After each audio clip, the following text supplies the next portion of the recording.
Hey, Westside. goody. What's good? Had a long day. Long stupid day, but fuck it. A long stupid date. Yeah. Trying to order me something to eat because I'm not trying to cook. Okay. What about you? Chilling, man. I'm good.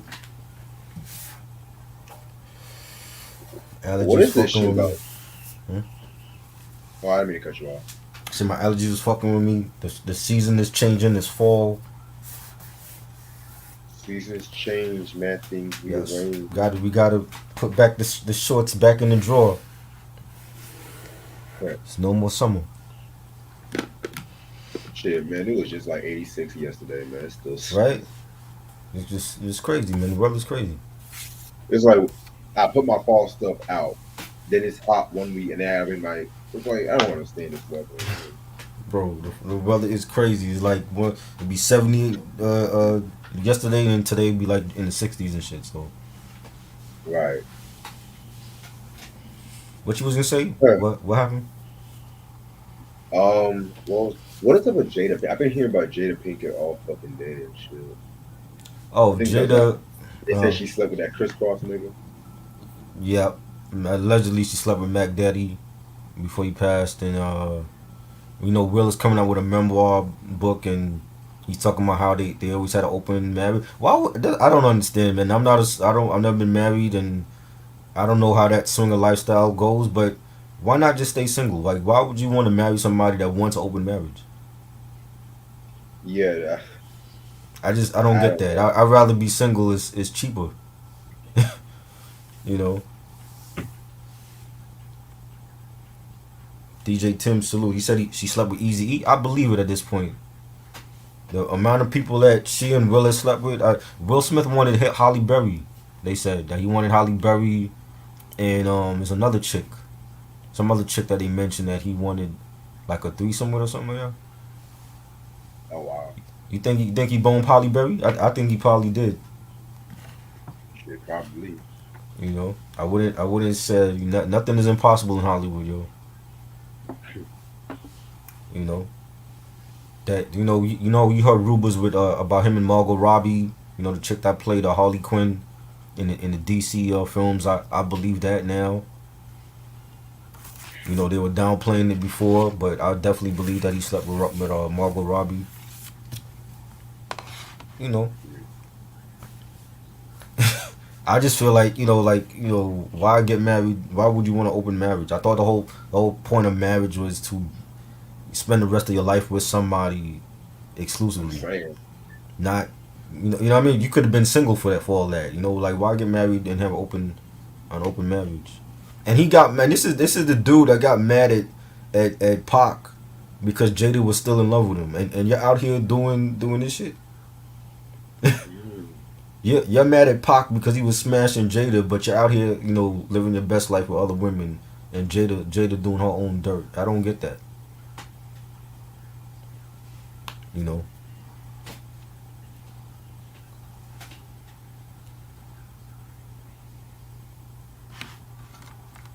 don't get married. Stay single. If you feel like you need to sleep with other women, don't get married. And same goes for the women.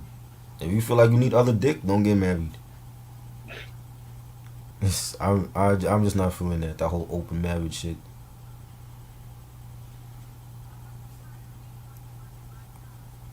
mhm.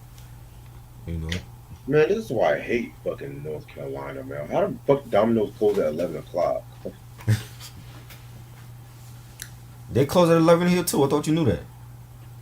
Nah, but on weekends it's supposed to be later. But they talking about the Domino's near me is not accepting no deliveries, and the only one that's open, I gotta go downtown and shit. I'm not really trying Later to drive when? What time do they normally close on weekend? like 3, 2. Oh wow, y'all Domino's are different. We over here they close at 11. Same as the Chinese takeout. It's 11. No later than that. Shit, I'm not really trying to do no Papa John's either. Shit, like, But I love Papa John's. Well, I ain't had Papa John's in years though, but from what I remember, it was good. I love Papa John's too, but my dad eats it like every week, and I kind of had a craving for Domino's and shit. Right. But I'm trying to like really like get fucked up tonight because I don't know. married. I feel like they open marriage is why they kids are so fucked up now. When you got Jaden Smith, remember Jaden Smith was at the Kardashian wedding and he dressed up as in a Batman suit and shit, and he's in Yeah, he's in the family photos as dressed up as Batman and you know what I'm saying and you know what I'm saying and Willow, their kids are screwed up because of they infidelity. And they don't want to say and it, and they want to come off like they're great parents, and they give the kids all their freedom. But this is why the kids are screwed up. niggas act like they the quintessential couple still. It's crazy. The who? The best couple, like I don't Quintessential know, couple couple? like ooh. Nah, I think Yeah, Jay Z and Beyonce took that title from them a long time ago. You know, minus the elevator. minus the. I mean, well, shit. I mean, you're gonna have that. You know, like every marriage is not perfect. You know what I'm saying? But they're a lot more normal than Will and Jada's marriage. I don't understand that at all. Like, why get married then? Like, she wanted an open marriage from the beginning. So why would you even want to marry a woman like that? I feel like at this point he only married her to take her away from Tupac because he was so threatened by Mm. Tupac's. Let's call it what it is. Jada Pinkett is still in love with Tupac. Okay, if you've seen the Resurrection DVD and the cutout interviews and she's like crying like she lost one of her own, she's still in love with Tupac. That's why. That's really why I believe that he wanted to marry her, to tie the knot and take her away from Pac, because Pac was such a threat to him. You Interesting. know, that's what it is. He'll never admit it, but I think that's what it is. No, fuck it. Do you Just think the Super Bowl word. sold out? No, I think the Super Bowl, it was a long time coming that we should have had a hip hop halftime show. Nobody wanted to see boring ass fucking Garth Brooks. And I love Coldplay, but you notice they ain't put Coldplay by themselves. They had to put Coldplay with other artists. That's what they were doing Shit. for a long time, putting Beyonce with Coldplay and Bruno Mars and Black Eyed Peas with Usher. They were fine, but we deserve a hip hop halftime show. You know what I'm saying? So I don't think they sold out at all. I think it was the right thing to do. I hope they do more of it. We need more hip hop artists at the halftime show.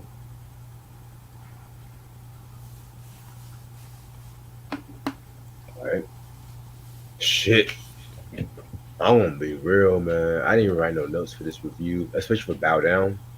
Good. But for Taylor's Red, Threats, I'm red, not even gonna red take you. slacking. He's slacking. You see y'all? He's slacking on y'all. He's slacking.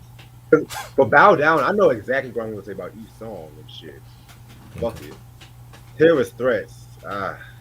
You didn't like that album? Terror. That's all. Oh Huh? wow. You didn't like the album? That's all I'm gonna say. That's all I'm gonna say. That's because I want to get started with this so I can get my food before they all fucking close and shit. If they Did you close at order your 1:45. food? Did you order your food so you can order? You can do that while we're doing the review. Yeah, yeah. I'm ordering right now. You can always eat the pizza, and I'll just do the whole review by myself here. When worst I'm come to good. worst, you Nah. know what I mean? This. Let me tell you, I've been looking forward to this all damn day. Okay. That's. I was looking forward to this all day, and I'm here. Let's do it, man. Fuck it. Yeah. Shit. We're gonna talk about this Westside Connections. Your boy Reg in the building. Got my homeboy Trout with me. What up? And this is the double review. We're gonna talk about the Westside Connection, Ice Cube, Yes. Mac 10, Dub C, Bow Down. And we're gonna also talk about Terrorist Threats in 2003, which I Yes. just heard Yes. Terrorist Threats for the first Terrorist time today. threats. So oh, you got I forgot you had Terrorist Threats. Yes. You don't got the case? No, I don't have the case. That is Oh not my shit. fault. Okay. That's not my fault.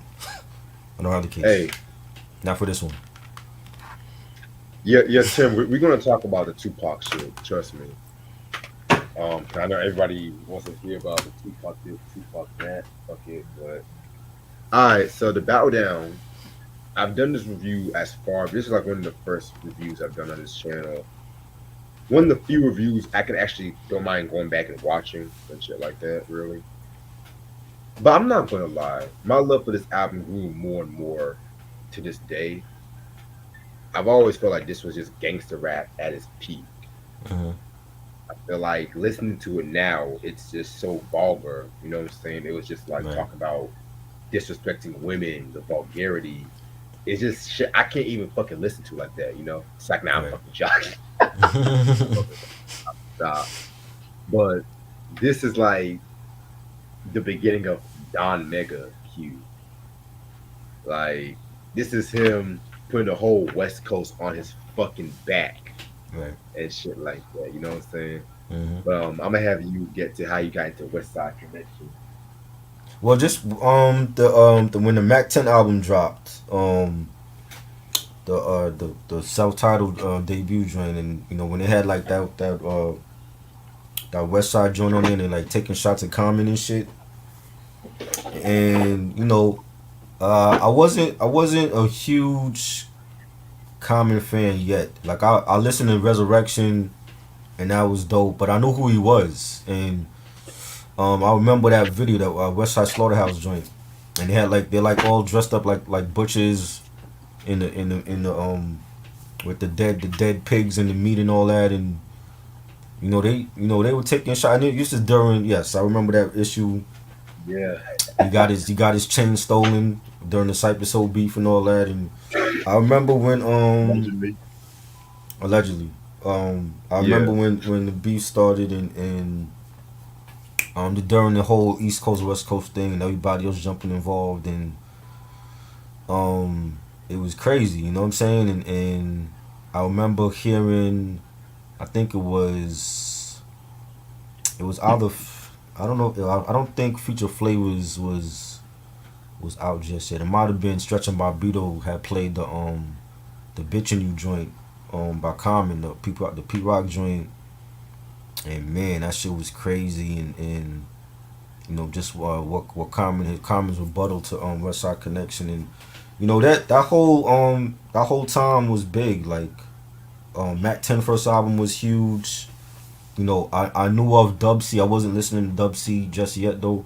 With him in the Mad Circle, and you still had Cube in his prime. Just coming off the success of the Predator, and Lethal Injection dropped, and that was a solid album. And I just hearing about them connect for this album, and when it dropped, it was huge. Like I mean, at least I did. I don't know about the whole New York. I can't speak for the whole New York, and what they were listening to. At least for me, I supported it. I remember when they were on David Letterman.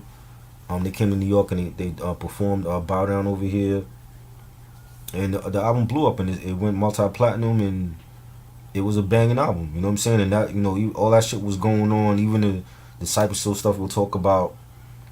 But at this point, it was like they like both coasts were going back and forth, but I supported it, man. I supported the dope hip hop that was coming out, and from either coast. I didn't care about all that beef and shit, and I still don't even like to talk about it. I just feel like it's already over and done with it, and it's like you see all these interviews and bloggers wanting to bring this shit up after all these years. It's like we already been there and done that already.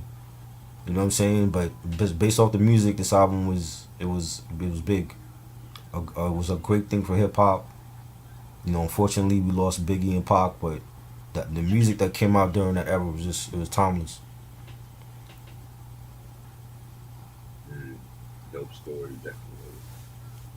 Um, I never exactly know how I actually got into Westside Connection. Hmm. I guess I was just looking through Ice Cube discography, and they had a group called Bow Down. I saw the album cover, Yep. and it was like some like very mafioso shit. I don't know what it was, but a lot of hip hop albums and magazines they always gonna have like the Godfather mafioso kind of feel and shit like Mm. that. Like Right. Snoop Dogg had it with the Dogfather. Hmm. Of course, the whole infamous Death Row Right. with Snoop, Dre, Suge, and Pac and stuff like that. It's just Right. yeah, man. And I was just intrigued by it. I've always Hmm. loved the fucking track.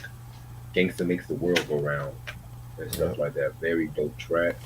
Yep. And it was just like a hip hop super group.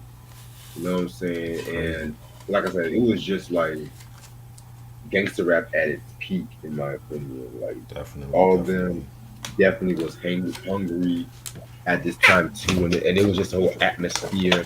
Them just going after the source, Yeah. motherfuckers not respecting the West Coast and shit like that. Word.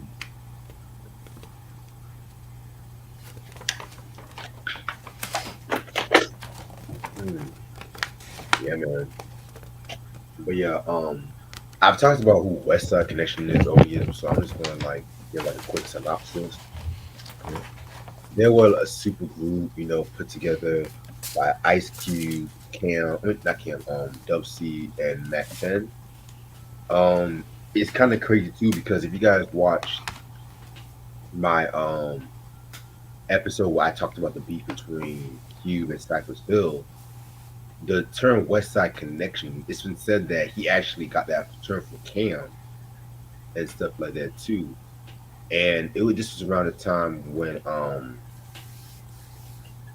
Cube was like beefing with like Cam and Solo because Cam accused like Cube of stealing like a lot of shit, Right. especially from him and stuff too. And so, around this time too, he was working with Dubsy because him and Dubsy been cool with one another. And then, Mac 10 was just starting out and everything like that. Yeah. And they had their first appearance on Wax on Mac 10's first album called self-titled debut album with the song Westside Slaughterhouse, which that was a diss track against Common. Because you guys should know, Common pretty much threw, well, he didn't throw a shot, but the song I Used to Love Her, there was a line where he says, I was a salty when she was with them boys in the hood. And Q kind of took offense to that, talking about how come it was cool in the East Coast, but when she got to the West Coast, it was all bad. It was thinking back now that beat started off pretty stupid on some real shit. I don't A know, lot of miscommunication. That's what happened. right? Like You just know. just because boys in the hood, movie in the West Coast and shit. But Yeah. hey, anyway, so next thing Dubs T and the Mad Circle dropped their second and final album, Curb Serving, which, my opinion, I kind of felt like that was an unofficial solo Dub C album, if in my opinion, because it wasn't really that much of the Mad Circle. I mean, it was some of the Mad Circle, but I think certain members left. I know Coolio left around that time for his solo career and shit. So yeah, and then they had a song called West Up, very dope track, and then that's when they started working on the Bow Down album and stuff like that too. And around this time too, they were the East Coast West Coast beef was on its peak, and what had happened was the fact that what's the name? You know, Q pretty much. I was watching the beef documentary, Mm. and Q Yeah. pretty much was talking about how they've always felt like disrespectful by certain back like the stores and whatnot. How like Right. certain niggas like short dog, too short or quick, their albums won't get rated that high in the source. Then they'll save the East Coast albums, which we've talked about this, Mm. as like the high rated albums. Then when it gets like the West Coast, you get like the three mics and shit like that. Which you have certain West Coast albums that got people upset by their ratings. The Chronic, for example, Dr. Dre, that was a highly acclaimed, critical acclaimed commercial album. Yeah. But I think the source gave it like 3.5 mics or They four got it mics or wrong. whatever. They got it Got it wrong. wrong. Yeah. But then when we saw it, they also got certain East Coast albums wrong, like LL Scratches, Right. um, Creep with Me. They gave that a 3 mic or 3.5 mics, Mm-hmm. which I felt like that's at least a 4.5 at least. But yeah, man, it's like with certain critics. I don't always fall say to what critics say like all the time, but fuck it. So yeah, this album came out in late '96. You know what I'm saying? Singles albums known for was Bow Down and Gangsta Yeah. Makes the World Go Round. This was on the Priority Records. came out literally a month after Pac died and shit like that. You know, Right, man. producers include Ice Cube, executive producer Binky Mac. Um, he was part of the duo fucking Out from the One. All from the eye. Anyway, All from the eye. oh, okay, Out from the Eye. Okay, got you. Thank you. Buddha, West Coast producers he worked with cast like Dr. Dre, The Exhibit, Mm-hmm. the legendary QD3, Quincy Jones' son, and Cedric Sampson. And you have guest appearances from KD, Yep. the Comrades, and Al from One, Al from whatever you said. I'm sorry. All from the eye. All from the Al eye. from the They're a Eye. West Coast group. Yeah. You never heard of them before? Gotcha. Never heard of them. Yeah. They're a West Coast group. Al from the Eye. All right. All right. So yeah, let's get this shit started because I don't want to spend too much time on this one. But yeah, Right. track number one, World Domination. Just an intro track, just talking about the West Side's taking over the world, yada yada yada, shit like that. I felt like it was a pretty decent intro. I want to say no, that's the other one. My bad. Yeah, it was a dope intro, and you got a man speaking about the like a threat to the world. The threat to the world today is made up of highly aggressive three West Coast gangsters: the gangster, the killer, and the dope dealer. And it was an epic. It felt almost like a mafia type of intro. You know what I'm saying? It Right. was vowing to make every man, woman, and child bow down to the W, and it was you could tell it was like sometimes with intros you could tell if it's gonna be a good album or not. So I just by this intro I'm like, Exactly. yo, this is gonna be something special. So I enjoyed it. Yeah, I definitely hear you about that. And track number two, we got Bow Down. This was like the first single of the album. Their most successful song, pretty much. This one was a pretty dope track. This was just them talking about, the West Side should get their respect and stuff. You know what I'm saying? The beat definitely had a more dark, synth bass heavy kind of sound and shit like that. It already, if you listen, you could tell the difference between the flow with Ice Cube and shit like that. He's like, the world is mine, nigga, get back. Get back. Don't fuck with us, let the guard just rest. And shit Alright. like that. Like his voice was more deeper. Don Mega. And yeah, Dom Nigga. Yeah. I remember that one Wayans Brothers episode when they had like this violinist play this track and they were rapping over this beat and shit like that. It was a funny episode. Yeah, man. And speaking of Pac, it's crazy too because it's been said that Pac felt some kind of way when this song came out because it felt like a lot of people were trying to do their own hit 'em up kind of songs and shit like that, and kind of felt like Ice Cube was just jumping the bandwagon when it came to Mhm. the old East Coast West Coast shit. You know what I'm saying? I did hear that a And lot. you said what? I did hear that when they came out with this, like they felt like, I mean, 'cause I told you, like it felt like what became a coastal beef with two artists. Everybody started jumping in Rex. Well, I don't know why Rex and Effect was jumping in this shit, and Westside Rex and Effect. Connection. Yeah, they had they beef with Tribe, but it was like at the same time this shit was going on. So they talked about it too. I'm like, well, why are these other artists jumping? Why is Westside Connection jumping in this shit? Y'all wasn't even on death row. Why y'all jumping in this shit?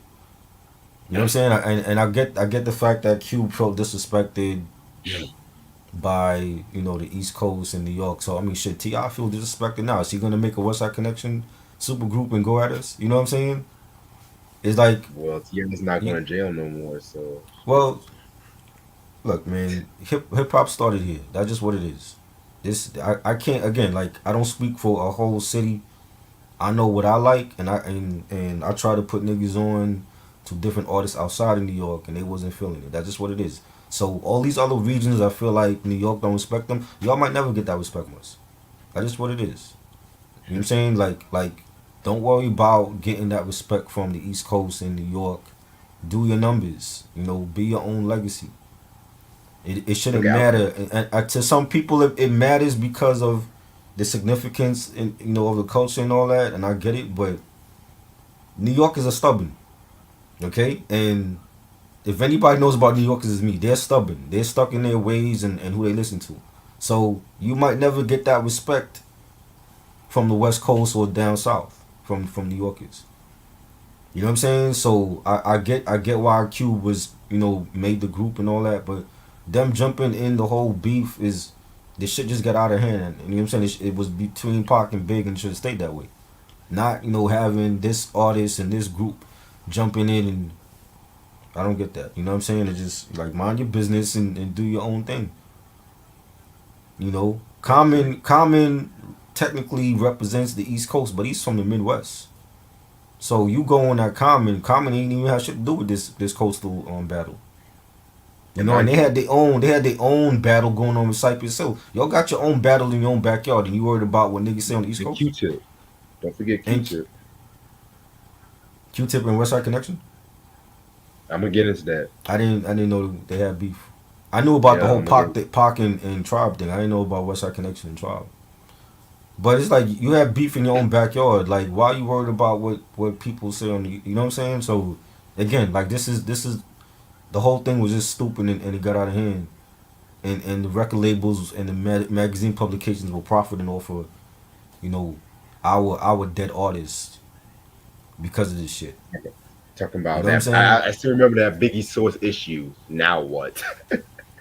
You know what I'm saying? It's like Yeah. don't this whole like wanting to get respect from the East Coast. You might never get it. So and then what? So you're gonna keep attacking New Yorkers in the East Coast because you don't get that love from them? You might never get that. That's just what it is. You know what I'm saying? You don't let what we think of your music stop you from being great. Because there's so many other artists. Dr. Dre didn't stop him from being a legend. And NWA, like they're rock and roll Hall of Famers. They didn't care about with East Coast love, and that they didn't stop them from being great. And when you sit up there and you worried about getting respect from New York and the East Coast, it's like why does that matter so much? As long as you put your place on the map and you blaze the trail in our culture, and you were great, that's all that should matter. It shouldn't matter. You can still be great and not get respect from the East Coast. You know what I'm saying? Look how many other Right. artists that go underground that don't get that respect from the East Coast. You know what I'm saying? So it shouldn't matter. And I'm talking about T.I. and I'm talking about the West Coast artists that feel like they don't get that love from over here. It shouldn't matter. As long as y'all doing your thing, that's all that matters. It shouldn't matter, hip hop is so universal now. It's like it ain't just about the East and West anymore. You got artists from other countries doing numbers and that are on the charts. So Drake is from Canada. That's a whole nother country.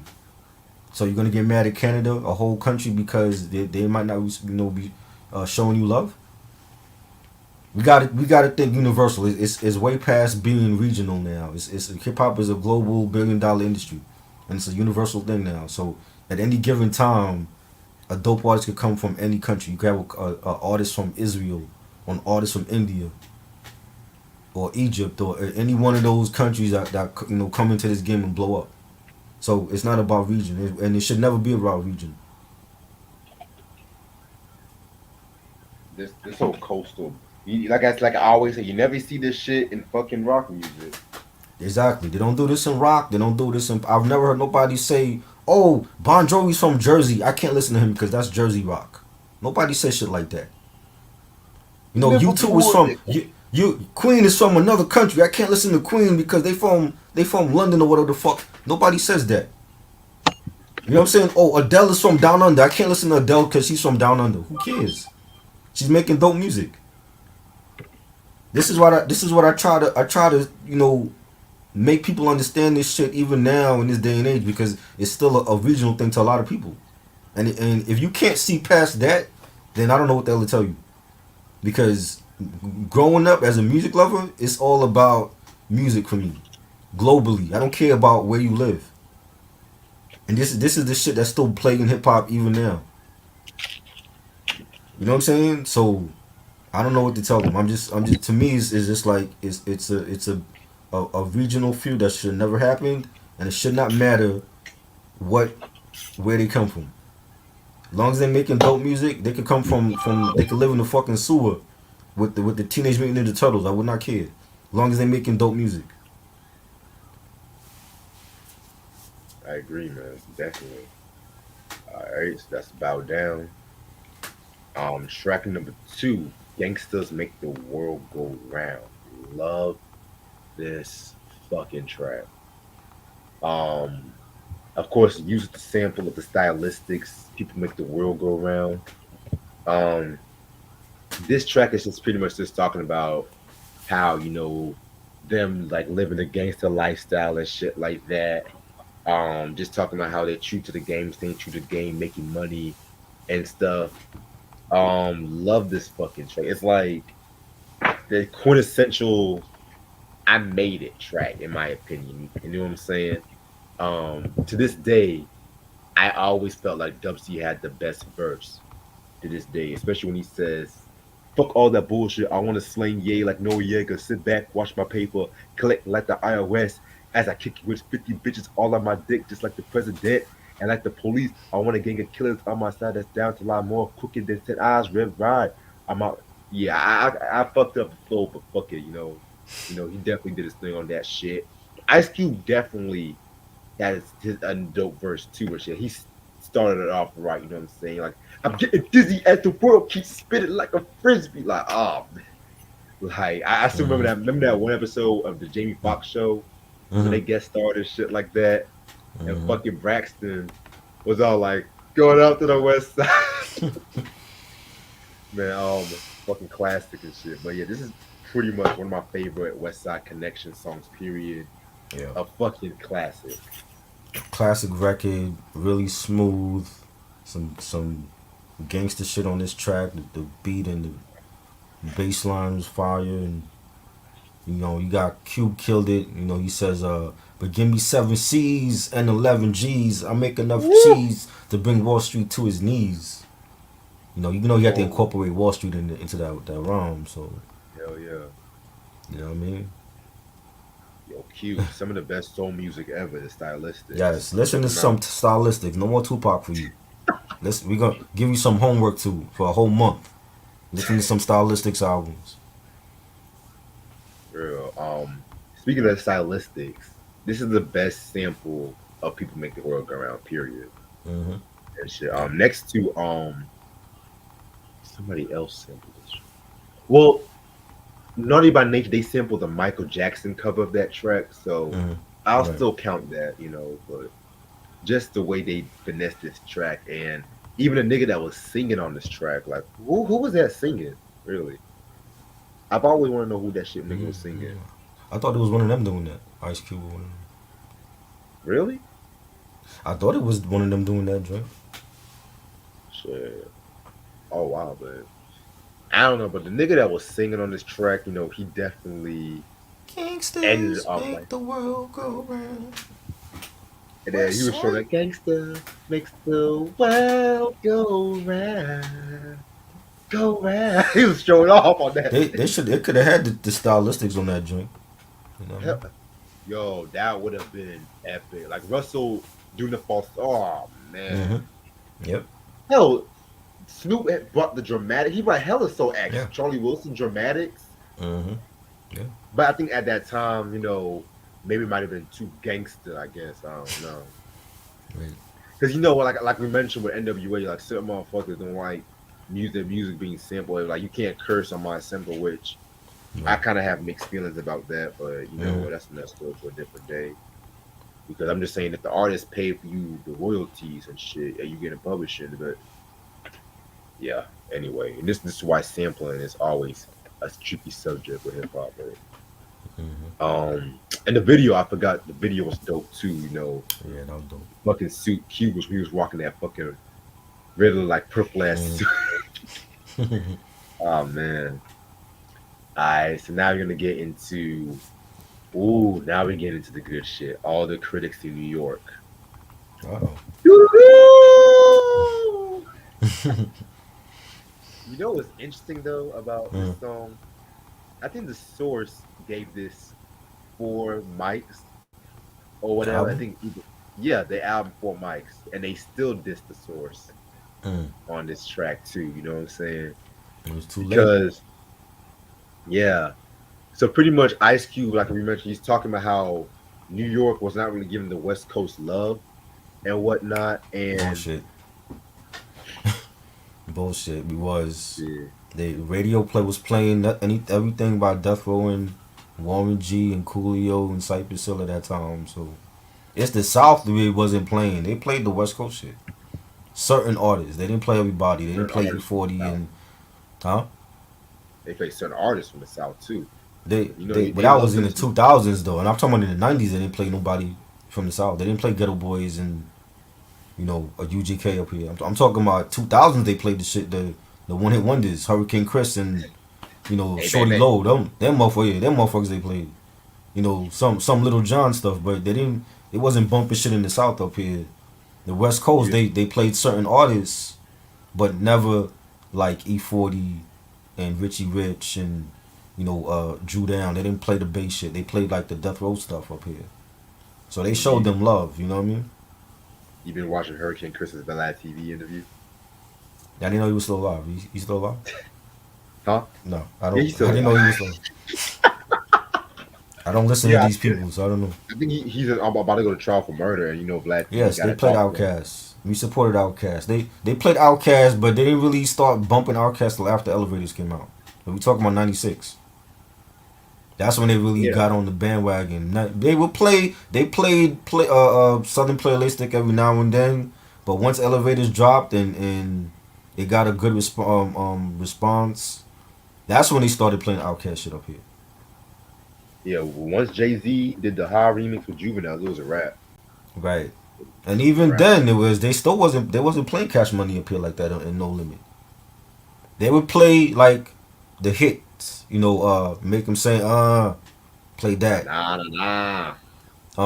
That's really the only masterpiece shit they played up here. As far as like, they didn't play nothing else on No Limit up here. Like Juvie, they played the high remix with Jay because he was on it. They would play Down Bottom because it's from the Rough Riders compilation because Drag One is on it. They Of course. played Back That Thing Up because that was a huge hit. That was it. They didn't play anything else off of Cash Money or No Limit. And then like Weezy, when he got big in the 2000s, then they started playing Weezy shit up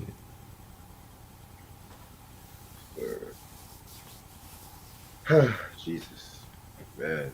But all the critics in New York is definitely a very dark track and shit. Um, they were just hungry as fuck, you know. It, I feel like again, Q definitely went in. You know what I'm saying? But yeah, they all did their thing. This was a pretty solid track. here. I love it. Taking shots at the Source magazine. Source they got their reviews wrong, man. Like again, like I read the shit, but I wasn't like going off of what they had to say because at the end of the day, I got my own mind. And if I feel like I'm interested enough to listen to an album, I'm gonna listen to it. I'm not having a bunch of editors dictate what I need to listen to. That's what the radio stations were doing. When they had like a simplified playlist and they playing it like one song 100 million times a day, it's gonna program people to hear that shit 100 million times a day. You know what I'm saying? But it's like if you want something different and you don't want to hear the same shit that's being played on the radio, you're gonna look elsewhere. And that's just how I did. So that's like for me, yeah, Hot 97 was playing the same old shit. And if you want to hear something different, you have to go to college radio. That means you have to listen to Stretch and Bobbito, you have to listen to Special K and Teddy Ted and DJ Mighty My and Future Flavors, DJ Red Alert, DJ Scribble. Those are the people, even Flex, those are the people that were playing different shit on their playlist. So it was like, I get the critics didn't have love for them and all that, but when it comes down to it, dope ass music is dope ass music, and they definitely showed love to the West Coast for Death Row, and I thought this was a banging ass track, and me taking shots at New York critics and the radio, and Cube is like, New York ain't show us respect, so we looked up to y'all, and we never gonna show y'all respect again. And I like the beat; it was dope, and the bass line. We got Mac 10 saying it's like a battle of the sexes. You want to treat us like bitches because we platinum and reflects this. With mic in hand, fans in the stands. We make a million from California to Japan. Fire joint from Mac 10. Dope ass record. Very dope record and shit. Do you like criminals? Oh man, featuring KD. Um, that beat, that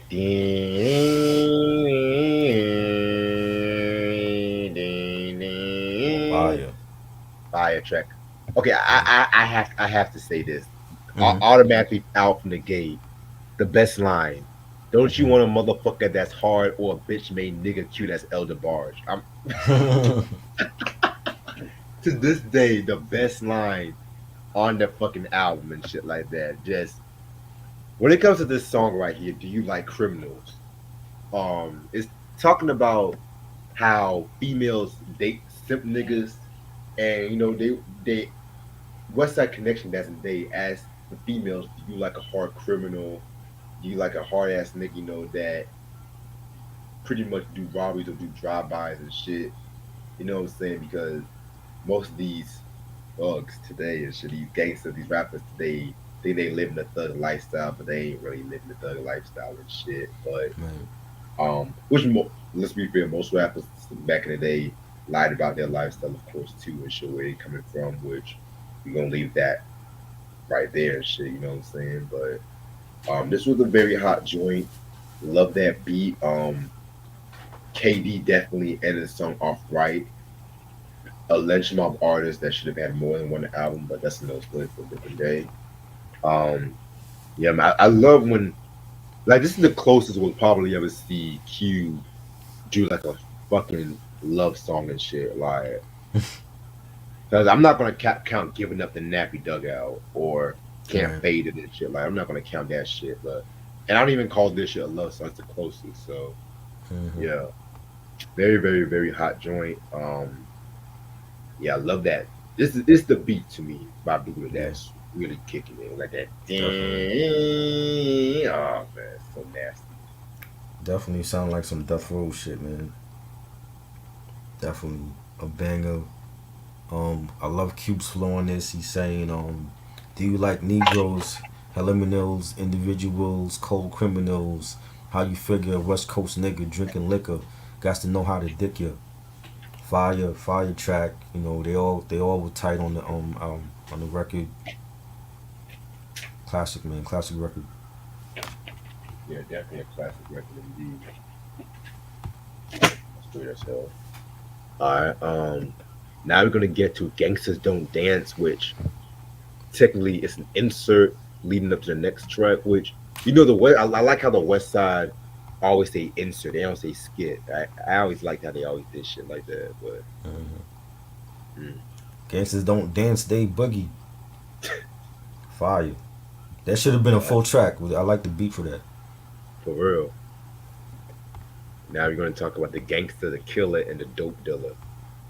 Um, very very dope joint. And I love the fact that they sampled Buddha sampled the Nine Inch Nails version of Hurt, which Johnny Cash did the famous cover of that in 2003 and stuff like that. Me personally, I like that Johnny Cash cover, but I've always liked the Nine Inch Nails original because it was just more darker Man. and whatnot. But that's another story for a different day. This track right here was definitely them, just doing their thing and shit. I like the fact that it plays on with Boogie Down Productions when they did the My Philosophy is Not in about 4 seconds the teacher's about to speak, and Mm-hmm. then you have like they saying like in about 4 seconds, a killer's about to speak, a dope dealer's about to speak, Q being the gangster, Dub C being the killer, and Max Ted being the dope dealer and shit. So it was a pretty dope fire joint in my opinion. I feel like they all did their thing on this Man. one. Yeah. Mm-hmm. And they got a dope ass sample from who? From Be Real on there, ironically. Um dope ass beat. The bass was dope. Mac 10 saying, now what's next? I'm stuck like Kotex, blinding niggas with the boogies in my Rolex. Fire joint. Mac 10 definitely killed this track. I love it. Yeah, definitely love this track indeed. All right, now everybody get into Crossing Out and Put a K. Yeah, this was a diss track, aimed at a few people like Cypress Hill, and Q-Tip, especially Trap of course, and Q-Tip.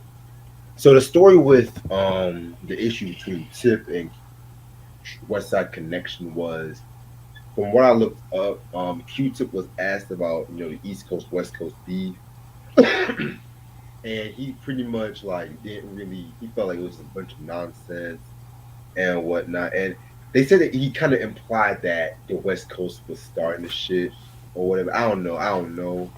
I've heard different stories, a different version of this story, and I know for a fact that he mentioned it on the track "Keep It Moving" Mm. from the Beats, Rhymes, and Life album. Very underrated album.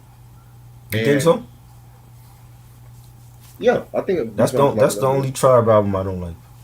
Oh, Beats on. you are I mean, not killing Beats right. on like my bad. Love Movement, my bad. I thought you said Love Movement. My songs. Oh, No, nah, nah. I was that about was to say, we need to talk about Beats Rhymes Alive. oh yeah, you can do That that was one a day. dope album. I was about to say Yeah, Love Movement is the only one I don't care for.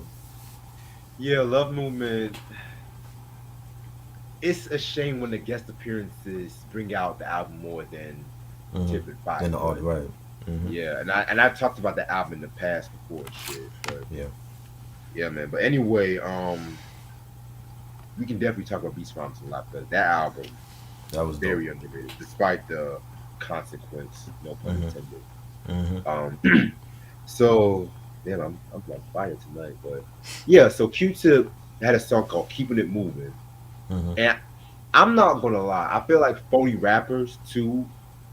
He had like the whole East Coast West Coast shit in his mind because if you listen to that track, "Phony Rappers" from Beats, Rhymes, and Life, Mm-hmm. Tip is a lot more serious and more. And I don't know if it has something to do with the whole five relationship, but both of those songs and shit. But Right. and then we all know the issue with Cypress Hill and whatnot. I'm not even gonna get into that. But yeah, this one was definitely a dope joint. We want to hear you. We got to get into that story. We want to hear it. Oh You know well, what I'm saying? 'cause I feel like sometimes people like, get tired of hearing me talk. This Sometimes, song is fuck coming you. up anyway, so Yeah. All right. So long story short, Cypress Hill and Cube were very close with one another, and Cube wanted Cypress Hill to do a song for the Friday soundtrack.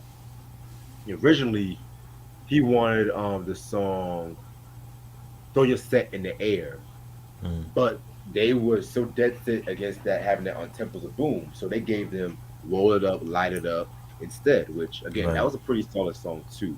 Mm-hmm. But the Friday soundtrack comes out, and Cube had the title track Friday, but of course, like "Throw Your Neighborhood in the Air," Mm-hmm. whereas Cypress Hill they had "Throw Your Set in the Air," Mm-hmm. and Be Real was like asked Muggs if he gave Cube the authorization to use that, and he's like, nah. Mm. So But they didn't start it though.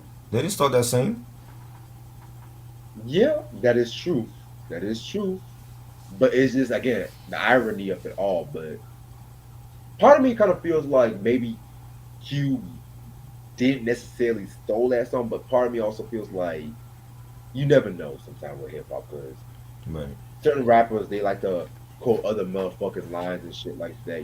Jay Like Z been quoting big shit for years. He don't even get half of the smoke hey, that Cube got with Cypress Hill. hey, Joe, don't forget about Joe and Pun too. Don't get me wrong, Right. shit. Right. Right. Well, in Jay's defense too, in Jay's defense, he even admitted saying that he Mm-hmm. used Big's rhymes to big up his brother. Most Mm-hmm. rappers don't admit who they biting from. Let's be Right. real. Right. Because Cameron came out with that Swagger Jacker where he Mm-hmm. had all of Jay Z's fucking fighters, and Jay Z did the same thing. But he used some of Cameron's fighting because Mm-hmm. Cameron bit a few lines too. Let's be real. Right. But Right. other than that, biting is biting and shit like that. See, when you look back at it, it's like Cypress Hill named their song "Throw Your Set in the Air," and Cube used it at towards the end of the song for his joint on Friday. It's not like he used it within the chorus. Right. And people You are know what still I'm saying saying? throw your yeah. It's like people been saying throw your hands in the air, throw your Hmm. weave in the air. People been saying shit like that in the past too. So Right. it's like thinking back about these hip hop beats. Some of them shits kind of started off like this is how this shit Miscommunication started off. again. If they had just talked it out, it would have been all settled. These niggas went into song for song with diss Right. tracks. Now, You know. the beat, in my opinion, that started on wax and ended off wax perfectly was when Dre and Luke were going at each other and shit like Hmm. that. Like that started because Luke felt some kind of way about Dre beating up D Barnes and shit, and he went on the magazine did that faking like gangsters, and then you had Hmm. JT Money at the end of faking like gangsters saying naming each member of NWA, talking about how they all fake as hell. And Hmm. mind you, Cube left NWA at that time too, Right. so they Right. weren't talking about Cube and shit because Mm. they know what happened with No Vaseline. They didn't want that. Right. They didn't want to diss the writer and shit. Did they hear the Chronic? Cause Snoop and Dre gave his ass a spanking too on that album. You talking about Ice Cube or Luke? Luke Could you? and Because Easy. they threw some shots at Cube too. Yeah. Especially Corrupt when puffing on blunts. He Mm. said "fuck that street knowledge shit" or whatever because that was the original name for Lynch Mob Records. Right. Well, that's the shit that I miss from Q. We need that Q back. We need that nasty Cube Yeah. back. Give We got me that dog headed Cube. give me Jackin' for Beats Cube over. You can do it. You know. Hell, I don't even accept raw footage Cube at this point. I don't give a fuck. But yeah, man. Cross him out and put a K is definitely a fire track, but it's not the best diss track on this Right.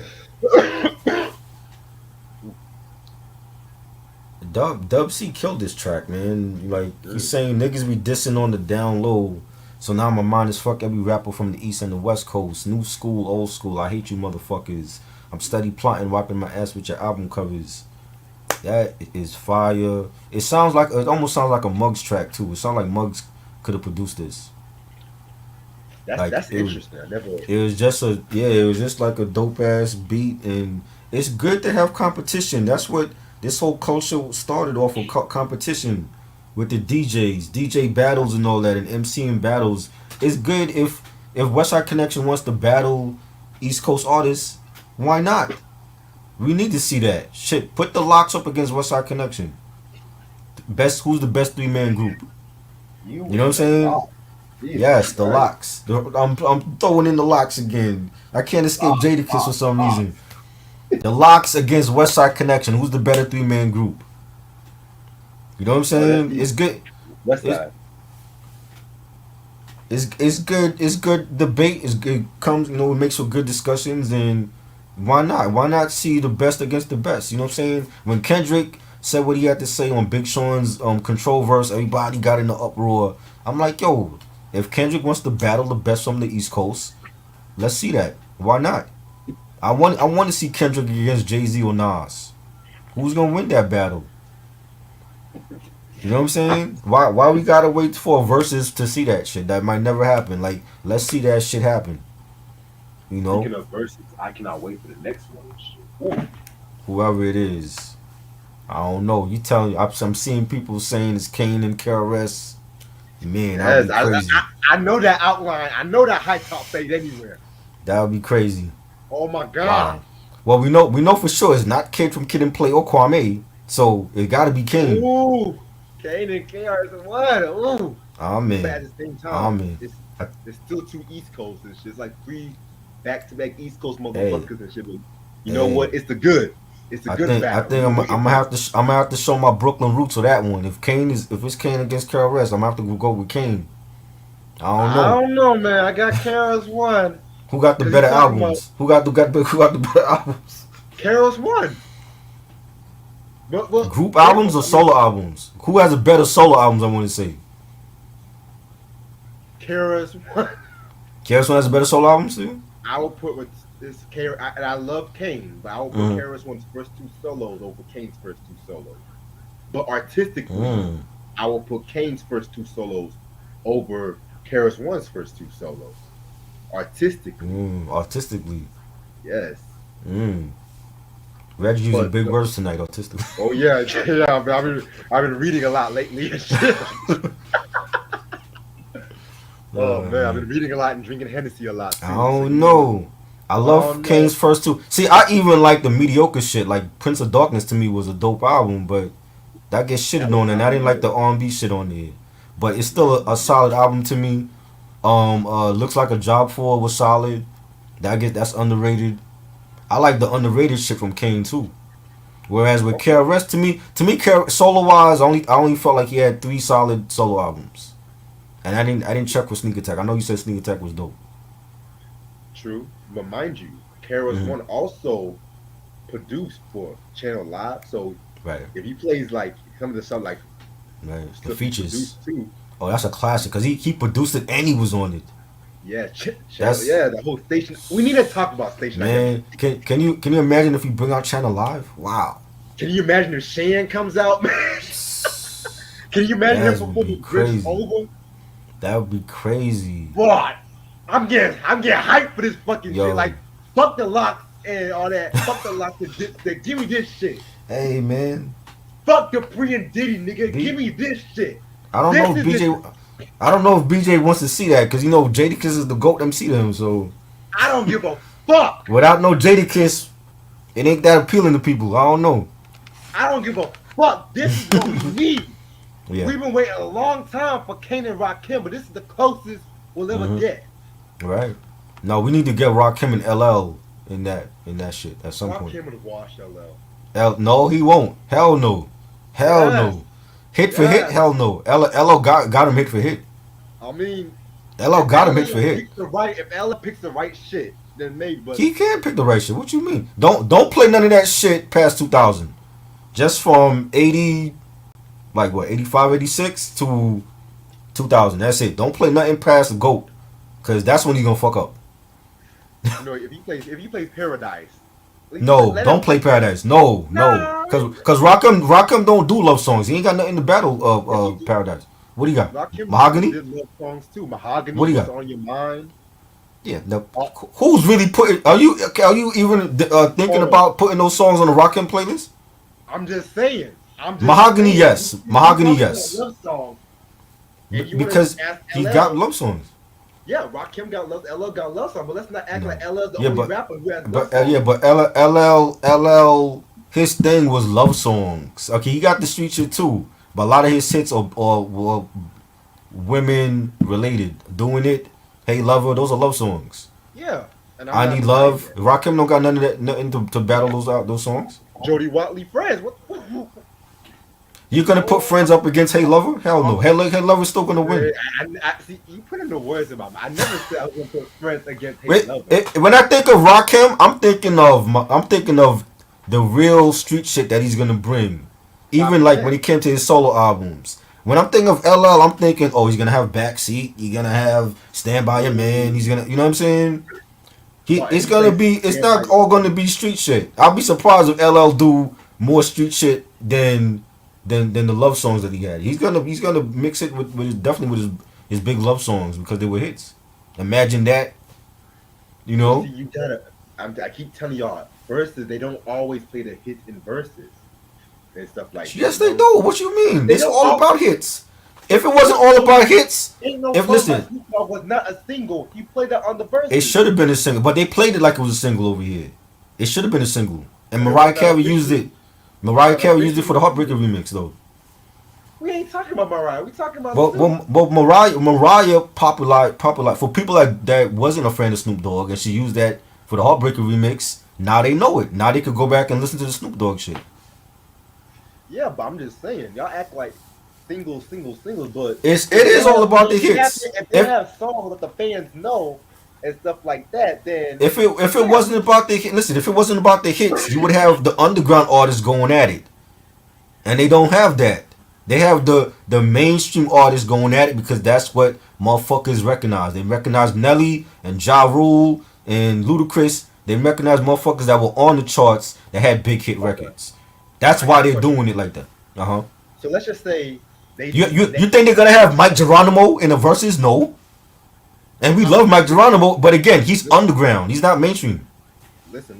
Let's just say they have next, right, Uh against huh. somebody, One good and album they have. One good album. I'm saying the goddamn it. One good album. And have like a hit from their second album. That's it. then they win Nothing like else after 24 that. awards. Then they make a They record won like like eight four minutes. awards. I don't even remember that award show. They won 8 awards for one good album. I'm like, It must have been a these slow niggas year won eight in R&B. awards.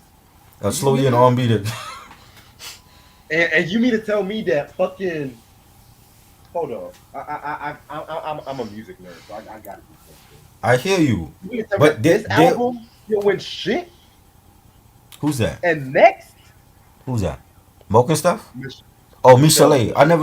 Is that the first album? second. They're going off But of hit records baby, no and more crying. mainstream popularity. They Baby, have no to more change it. crying. That's the song. I need, yeah, my wifey. Like They that's who that y'all was call the a next that Michael was a Jackson. hit. That was the only hit from their second album. Yeah, Okay, my wifey. they I they're hate that. going off of mainstream and hit records. They're not going off of underground and a following. Because if that was the case, you would have a whole bunch of underground motherfuckers in these verses. They're not doing that. Well, they used to because even with the Too They Short and should. 40, Blowjob Betty was not really a single like that. Hmm. It wasn't a single, So he if I'm played not like what, mistaken. like one crowd favorite. They might go off of. I mean, I they could mean, throw in a favorite album cut that the fans like, but they're going off of strictly hits though. and You know what I'm that's why saying? in the Breakfast Ja, they never really done that shit. Man. Ja Rule, when everything he played was a hit record for him. He didn't play Yes, no. this product. He didn't have no underground shit. Fat Joe had underground shit that he could have played, and he didn't play it because he tried to match hit for hit, and he ain't got a lot of hits like Ja Rule. That's why he lost. Mm.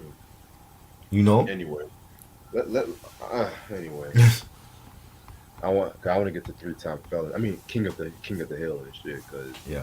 we're gonna have a whole discussion about Mhm. who got Yeah. hit, who ain't got hit.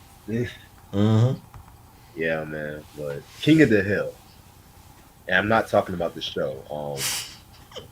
Very very dope diss track. Two back-to-back diss tracks, man. I don't know. That be dun dun. Did it. Did it. It was always Fire. that ad that like oh man, like fucking Pied Piper or some shit. I don't know. I thought R. Kelly was doing that shit for a minute. Anyway, King of the Hill. This track was very dope. It was response to No Rest for the Wicked. You know what I'm saying? Mhm. Fucking mind you, notice how Dub C stayed out of this song because he was cool. He was cool with fucking Muggs and all them niggas and shit. You know what I'm saying? And a little trivia. Sendog actually asked Cube to leave him out of the beef, leave him Oh out of the wow. song, but he still dissed him on the track and shit. What? I didn't know that.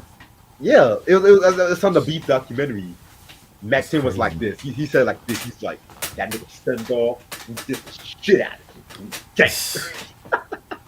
Son ain't want no. Sendong ain't want no smoke with There Q. you want What? no. Wow. So you mean to tell me you want Be Real to get all? See that's how these rap niggas ain't loyal about shit. He ain't want no smoke. He was These like, rap no, niggas leave ain't me out loyal. of it. Yeah. He said, no mas, no mas. I don't want to be part of that. Shit, now I know why Prodigy was the way he was and shit. Fuck. Right? But Prodigy wasn't backing down from nobody. Be fuck Hell that. no. He even just Havoc and shit. Him and Yep. Havoc went at it and He shit. did not care. That's see me and Havoc, me and Prodigy got the same birthday. Yeah. Me, Prodigy, and Nelly too. Yeah. So Nah, Nelly, I don't know about. Nelly might have been like, I don't even want to be part of that. Don't mention me. shit, Nelly's like, you can calm me. Yeah. Going down me. Yeah. Oh man, but I have a few quotables and shit like Mhm. that.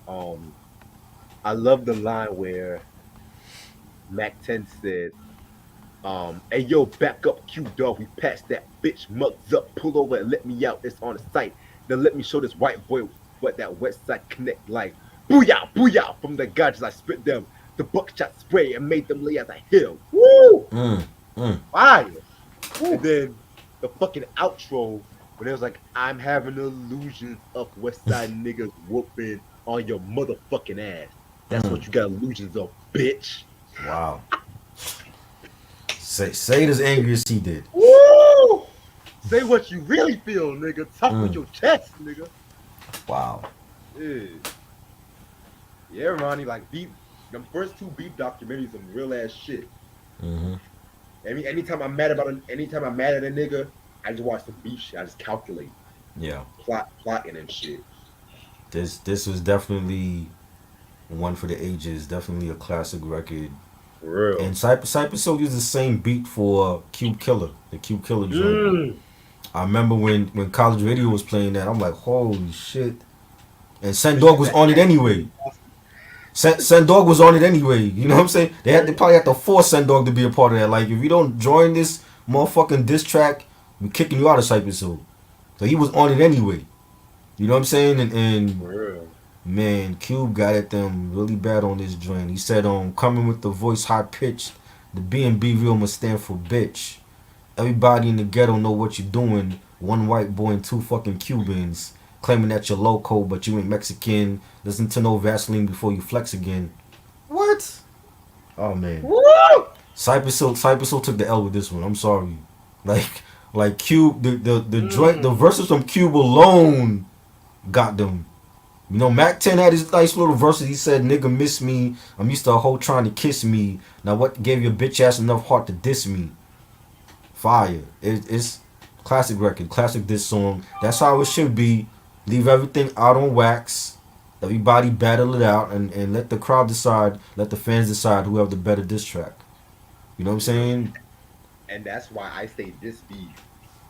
Both of them brought their A game. I don't know if I can pick a winner because even Ice Cube Killer was a dope diss. That was dope. Yeah, definitely. Cypress Hill didn't back down. Like they got back at them on use the same they own beat to battle them on. I thought that was dope. And yeah, Cypress Hill definitely did their thing. For real, man. Like this is what I missed about I fuck Twitter, fuck social media. Right. I feel like social media ruined hip hop beats. Yeah. I'm gonna say this shit right now. Cause too many people in their feelings and they care too much about what the other one got to say, and it's like if you have your own opinion, you get crucified for it. For real. You know. Like y'all over here talking about Drake back to back. Oh fuck, y'all put that up against No Vaseline. Hell, I'll even listen to Second Round Knockout over fucking back to back. And y'all know how I feel about Cannabis and shit. Second Round Knockout is a classic diss track. His signature track. Definitely his signature track, his first track, and his classic track. How the hell your diss track your signature track? Yeah, that's how talented he is. And LL didn't want that smoke. That's why he was blackballing his ass. He didn't want that smoke with Cannabis. Alright. Now we're gonna get to my favorite track of this album. And you know I gotta see the lines. Like, what would you do if I punked your whole crew? Would you run like a bitch from me? Niggas don't test, cause we come from the West. Yes, the W.S. to the C. West Fire. Side. West Side. Yeah, yeah. Yeah, yeah. Yeah, yeah. Damn! Woo! The best fucking beat song, my favorite West Side Connection song, period. That Fire. beat like rolling till the wheels fall off, nigga, rolling till the wheels fall. Oh my fucking Fire. god! Where do I even begin with this track? Like, first of all, Mac 10, that second verse is classic. Yeah. Classic. Talking about BG's get you what you want when you need it. I got them little niggas all posted up and heated. Hawks put it down, nothing less than a fat knot. Niggas calling Mac spot, Jack spot, the crack spot. Wow! Fire. Oh. Fire. Man, this should have been a fucking single. 3-time felons? Yes. 2 singles was not enough from this album. Right. It wasn't. I agree. it was not enough. I don't give a fuck. They should. I know they got some unreleased shit from this Yeah, fucking for album, sure, man. Like, for sure. god damn. Like the way how that bass just Mm. dropped and shit. God damn. Oh my god.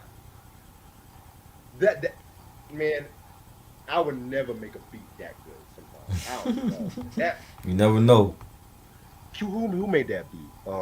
Buddha made that beat. Oh shit. So Buddha was the star of this whole fucking album. God damn. Shit. yeah, man, But yeah, that's all I gotta it's say. it's definitely a banger. It has like that dope G funk sound to it. All three of them came correct. I love the chorus. Fuck what you're saying. Fuck who you telling. I'm only bailing with these some 3-time failings. Fire. Cube did his thing. He said, I did a lick well. I'm in a thick cell. Gold teeth, two motors and pigtails. And when I hear Westside Connection, I get a fucking erection. Fire. Ooh, Some that some line G shit. alone. Ooh, Some G shit. Just solid song, man. man, because you know, if any of these niggas said some shit like that today, they'll be like, pause, what? Right. But Q said that shit, he made it so gangster. Yep. Mm. Ooh, okay, all right, I'm calm now. Okay, all right, now, Westward Ho. Now, in all honesty, this is probably my Mm, least favorite track off this album. Really, mm, it's a cool track, you know, just a chick track, you know what I'm saying? But right. I felt it was a bit too long, in my opinion. I felt like You five think minutes so? was way like. I felt like "Do You Like Criminals" was enough for me, Mm, but this song was alright. You know what I'm saying? Just them going through their fantasies and shit like that. I don't know. right. Yeah. Again, another dope ass beat. And the bass line was dope. You know, Mac 10 saying, I make your whole crew scatter. What you say don't matter. Cause niggas, you a punk. So tell your bitch I need to holler at her. Yeah, it was dope. But definitely one of them chick joints, and was I liked it. I didn't mind it. I didn't mind the length of the song. I thought it was dope. Mm. I feel you on that. Respect indeed. Whew. All right, now we're gonna get into what's the next track? It's an insert, the pledge insert. Yeah. You know, just talking about I pledge allegiance to the West Side Connection. You know what I'm saying? Hmm. Ratchet ass shit, man. I pledge allegiance to the rag of the United West Side Connection and to the W for which it stands, one neighborhood under God, invincible, with luxury and riches for all. Mm, Dope, dope. dope. Only pledge I go by and shit. Shit. Right? All right. Now we're gonna get into the last track, Who Bangin', what WSCG style. Um, again, this is like a posse cut between Comrades, KD, and all from the all from the All from the eye, yes, all from all the from, eye. okay, I said it right. I I said it think I right. I think said they're it right. from I think they're from Inglewood, if I'm not mistaken. They are. Yeah. Yeah, I just looked it up. All right. Hmm. Yeah, this was a nice posse cut, nice way to end off the album and shit. You know what I'm saying? Um, you know, again, you know, they were throwing hella shots at their rival like Common and stuff like that. And they had that line where he says, "I'm bombing on common sense. Chicago is mine, nigga. Hit the fence." Mm, mm. Fire, Nigga taking over the whole world and shit. Fuck. right? What's next? Basically, Africa? Taking over Africa. that would have been it too. For real. You know what I mean? Shit. But yeah, this one was a hot joint and shit. I fuck with this joint hard. Yeah, this was dope. Bang it. I think this was released on something before. Didn't Mac 10 release this before? I don't know. I thought there was a video for this cause I remember seeing a video with Mac 10 and this joint was playing. I want to say he released it for like a soundtrack or something. Mhm. But yeah, this was a banger, and it had Cube, the lines with Cube taking shots at Common, and definitely a great way to end the album. In my point, indeed, man. Oh my god. Boy, where do I even begin? This is a I'm going to say this on the album's underrated You think so? to me. Yeah, because like when you talk about gangster rap, Hmm. especially 90, well, I'm gonna get to both gangster rap and 1996. You hear the greats like Chronic, Doggy Hmm. Style, Living Like Hustlers, All Eyes on Me. Right. But this album to me was just fire. Like it was just gangster, sinister, dark. Right. Like yes, I do say I have my issue with Don Mega Q, but dare I say Hmm. this might be the best Don Mega Q will ever get. Like Right. fuck War and Peace, man. Like I'm just gonna say that shit right now. Which I know eventually, probably November, I would talk about those albums. November. But Right. yeah, but this album to me was just a nice way to kick off the album. You know, was this an album you can say lived off controversy? Yeah, Yes. yes, it did. Hmm. But at the same time, they didn't cause the controversy. The media did. Yeah. You know, it's always a reactant. Somebody does one thing, we all react to it, and Right. then once we look at the aftermath of the reactions, now we try to be cautious about it. You know what I'm Right. saying? Right. And mind you, after 1996, I'm gonna be gangster rap. After 96, they were trying to soften it up. They were definitely trying to soften it up and shit. Like it, I feel like 96 to me was the last great year for gangster rap, in my opinion. Like, yes, you Uh-huh. had it other like the documentary. If you Nipsey want to Hussle. count like which one? Nipsey Hussle. Nipsey, of course, Nipsey too, yes. But I felt like with the media trying to stop gangster rap and with the murder of Tupac and Biggie and shit like that, you know what I'm saying? I just felt like there was the way. That's why the whole shiny suit era. It's like it was all a fucking agenda. The whole shiny suit era, the Right. whole you know, jigginess. It was all a fucking agenda and shit. It's like one year, nigga talking about putting a fucking putting a gun to your head. Next thing you know, we all dancing and shit. Right. Like, come on. Like, yeah, but other than that, this album is to me a 5 mic classic, in my Definitely. opinion. Definitely a 5 mic classic.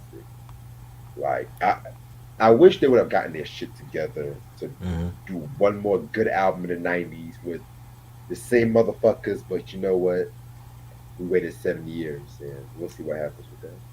I definitely think it's a great album, and it's sold because of the controversy and the West Coast East Coast feud.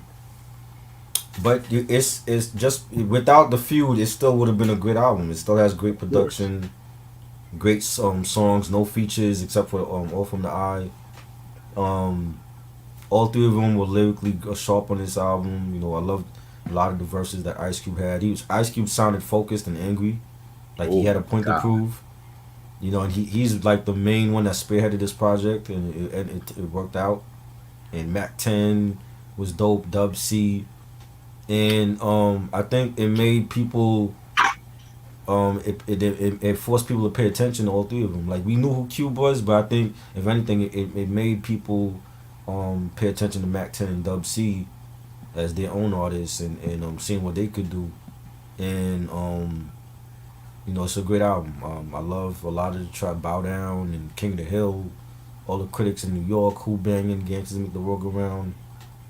5 mic classic. This is definitely one of the best hip hop albums ever.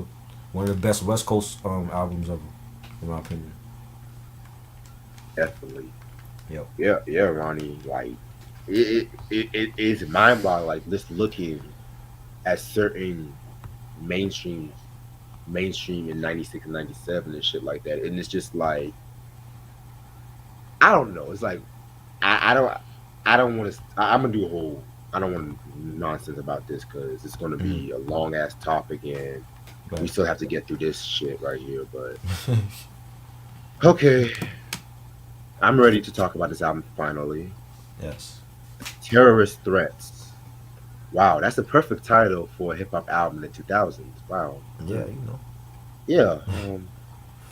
Wow, look how gangster they look on this album. Look Yep. at this shit. Like, I'm gonna get into the album cover. Let me just. This album came out in December 9th, 2003. Um, Produced by Big Tank, Demiza, DJ Jamal, Fred Rec, Megahertz, Midi Mafia, Pockets, Rashad Coles, Ron Nephew, Nephew spelled Neffu, Speedster. Oh shit, Sir Jinx is on this album. Oh wow, okay. Wow. Young Trey. I listened to this album on Spotify, so I'm just not looking at the Right. production credits. So, okay. Right. Right. All right. You have Nate Dogg, Butch Cassidy, K Mac, Nocturnal, Scoop Delania, and Young Soprano. This was released on Ice Cube's Who Bangin'. No, actually not Ice Cube's, on Mac 10's label, Who Bangin' on Capitol. Explains the difference, but so after the release of the Bow Down album,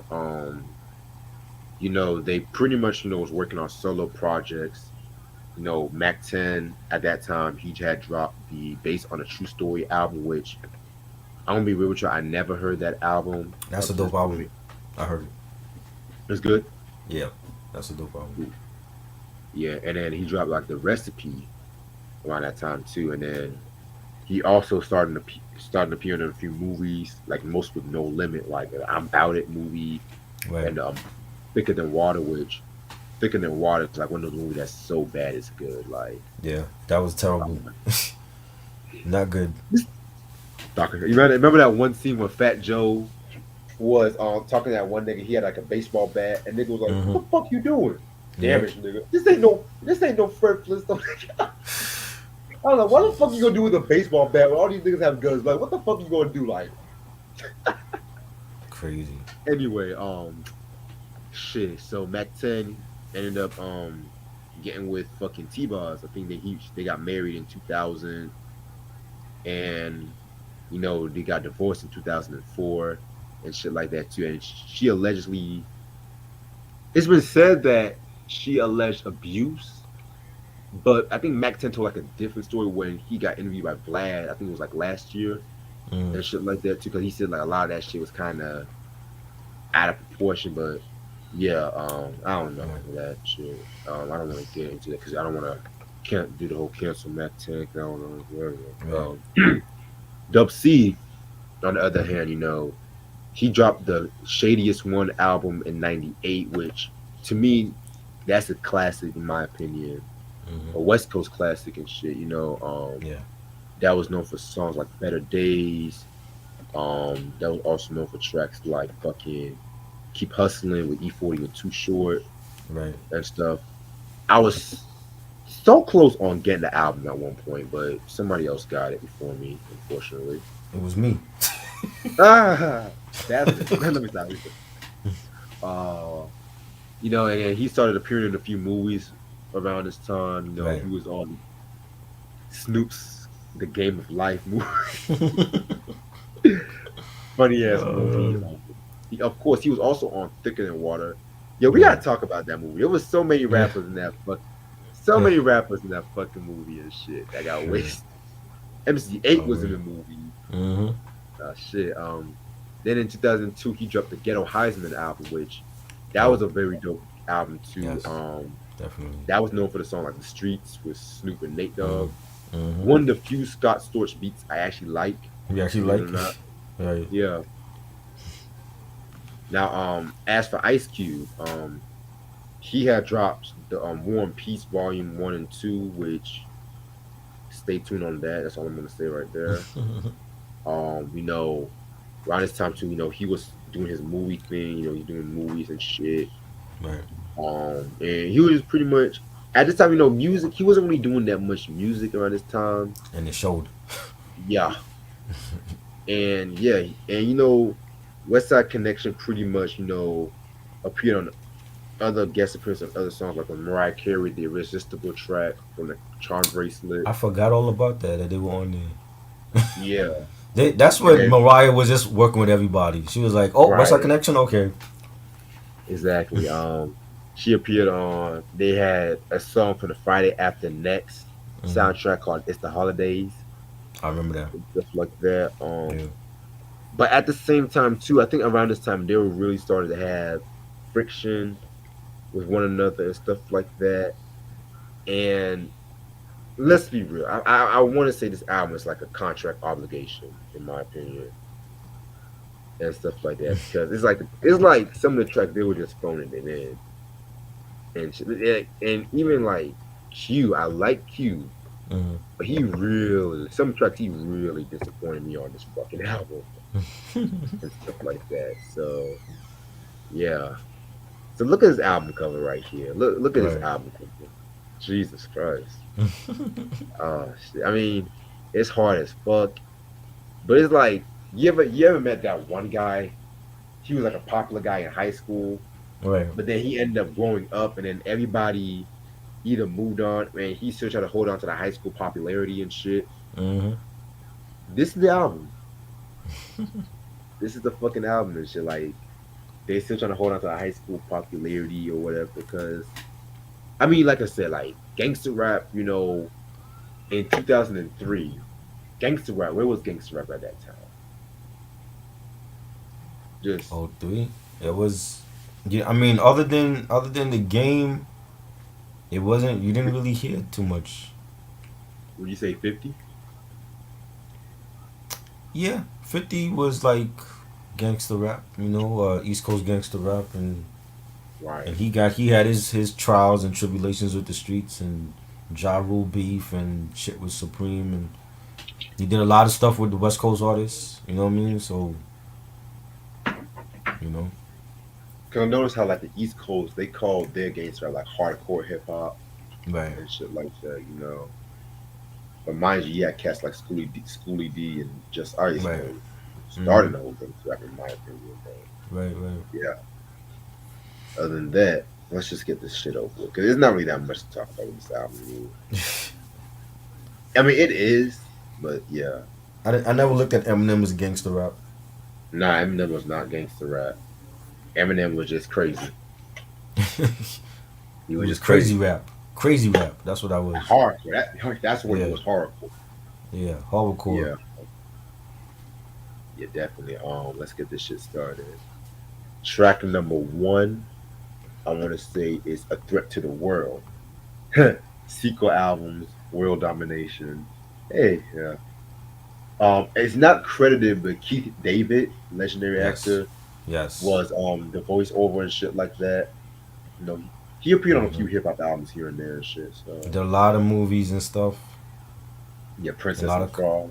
a lot of commercials and you know, um, yeah. You remember Keith David was in Dead Presidents. Yes, Played the owner at the pool hall or whatever. yes. Yeah. Um, You know. all my Disney fans, he was on Gargoyles. He voiced Gargoyles too and shit. Right. Right.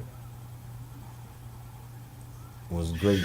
And he's talking about the world is in danger and you got what the fuck are we gonna do now? We got the gangster, the killer, and the dope dealer, and it had like an ELE feel to it. It had like Yeah, it did. A Buster Rhymes, one of them Buster Rhymes intros. I was waiting for Buster to get on the intro. I'm like, this is a Buster Rhymes intro right here. It's just very world apocalyptic type of vibes. Man, I was waiting on Chris Rock to come out of nowhere and shit. Fuck that Right. shit. Um, Now we're gonna get into call 911 Hmm. or you know, call 911. If you want to be a conspiracy theorist and shit or whatever. Right. This track was forced. That's all I'm gonna say. It You thought it was was pretty. forced?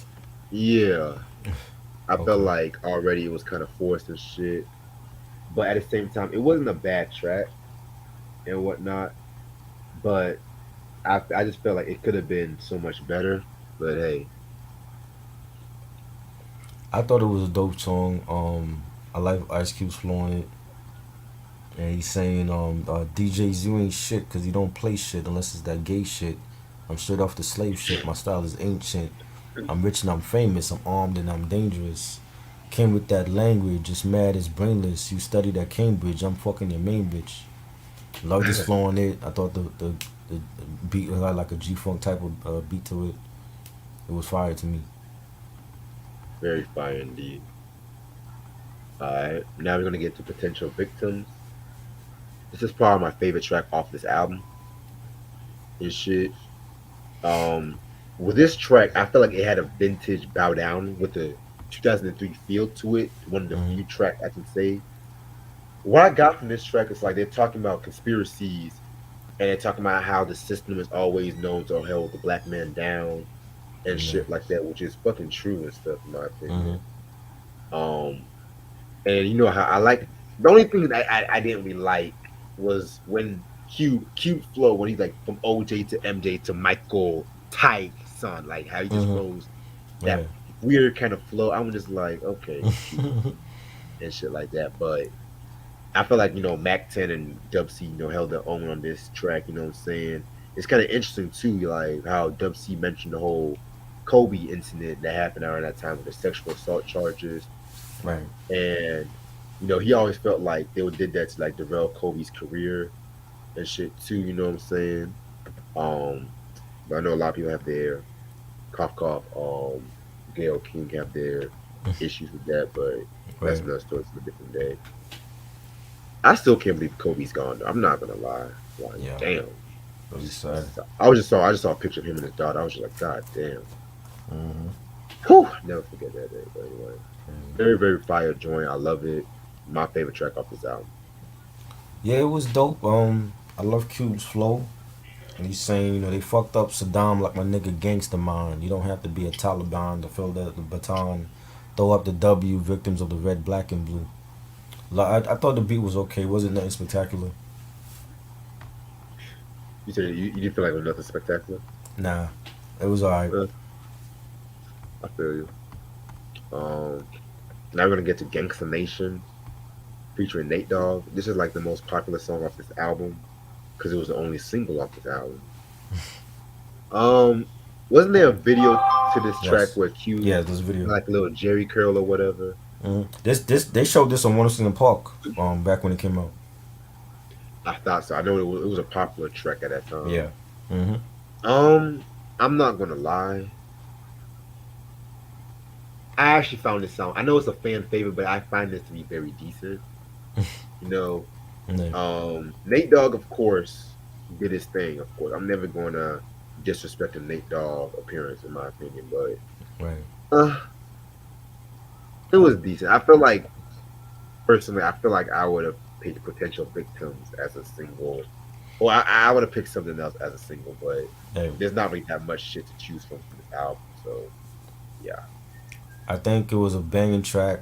Loved the beat and the bass line, and had that gangster sound to it. Nate Dogg, great on the chorus. Rest in peace to him. Mac 10 killed it. He said, and bump what you claim, homie. This is who bang with enough game to drive a square broad insane. Fire track. yeah, very. I yeah, Ronnie, thank you. Yeah, he did have his Jerry curls on that track. Okay, so now we're gonna have Get Ignorant. I'm gonna be on. I always hated when niggas said that word ignorant. Yeah, ignorant. Niggas got so mad about the N word this, the N word that. I'm just like, but y'all ain't get mad. Y'all love to say ignorant and shit. Hmm. Okay, but it was the 2000s, so we'll let it slide. Um, what did I say about this track? This track. Yeah, I did say this track was decent. It wasn't really like that in my opinion. Yeah. I liked. I felt like Q first verse was dope. I liked the line when he said, "An ignorant little bastard, how I'm spending my money." I tell her that's why you say ain't as fly as your grandson and shit like that. Right. I like that, but it's better than the last track in my opinion, minus the title. The beat was okay. It wasn't one of those standout tracks for me. It was just okay. Right. Hmm. Sure. Now we're gonna get into Pimp the System. That's the next track. Yeah. Yeah, Pimp the System featuring Butch Cassidy. Self-explanatory. Just talking about pulling one over, pulling one over the system and shit like that. pimping out, but at the same time, the way they did it, they talk about pimping out like the music industry and Mm, shit like that. So right, right. I feel like that was interesting, unique. Hmm.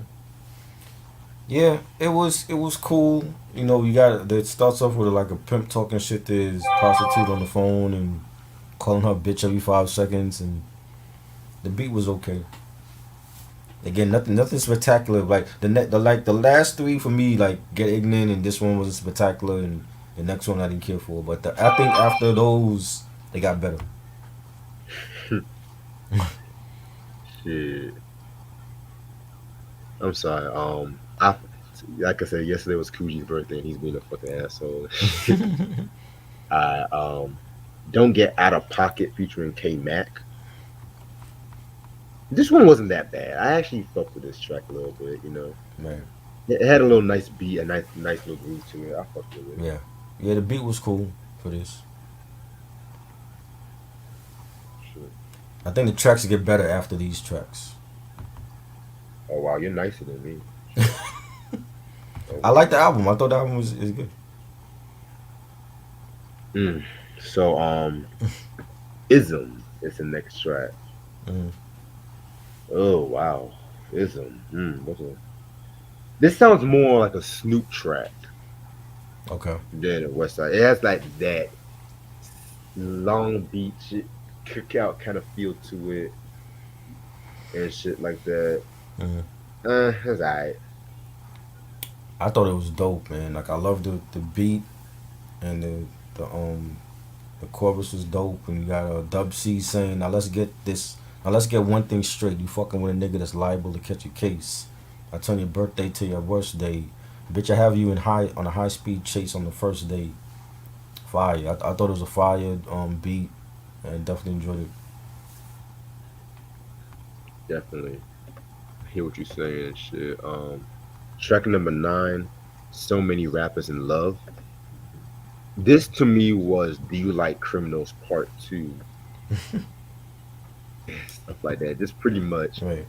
Um and what I got from this track is just like how rappers sound too sexualized on the track, you know, doing Mm, that R&B bullshit, man. but at the same time they're still calling themselves hard and stuff like that. But yeah, man.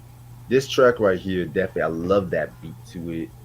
You know, it caught me by surprise. I thought it was gonna sound like a bootleg Do You Like Criminals, but it definitely has a mind of its own and stuff, so I like it.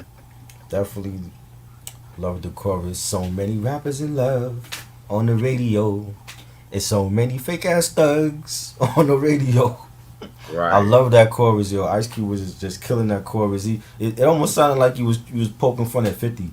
I felt like they were taking shots at like 50 and Ja Rule, Nelly, those rappers that were like on the radio and they were like singing in their choruses and shit. And just I the way wouldn't that be Cube surprised. was, just the way that Cube was singing that chorus, I'm like, yo, like he's talking about 50 on this shit, without saying his name. And Mac 10 killed it, and he said, but if it ain't rough, it ain't me. And I refuse to run RAP into R&B. We went from hardcore to pop just to be on top. I give LL Cool J his props, and that's where it stops. And you got the Ooh, guy at the end of the song talking about how he likes long walks in the park with his shorty and watching her kids and writing poetry and shit. It's like a parody track to me. Like they were making fun of the fake thugs in mainstream rap that were like on the radio that time, and I thought it was dope, man. They should have had a video for this. Definitely, they definitely should have I released this agree. as a single. Yeah, I definitely agree with you on that, man. That song is fire. yeah. Um,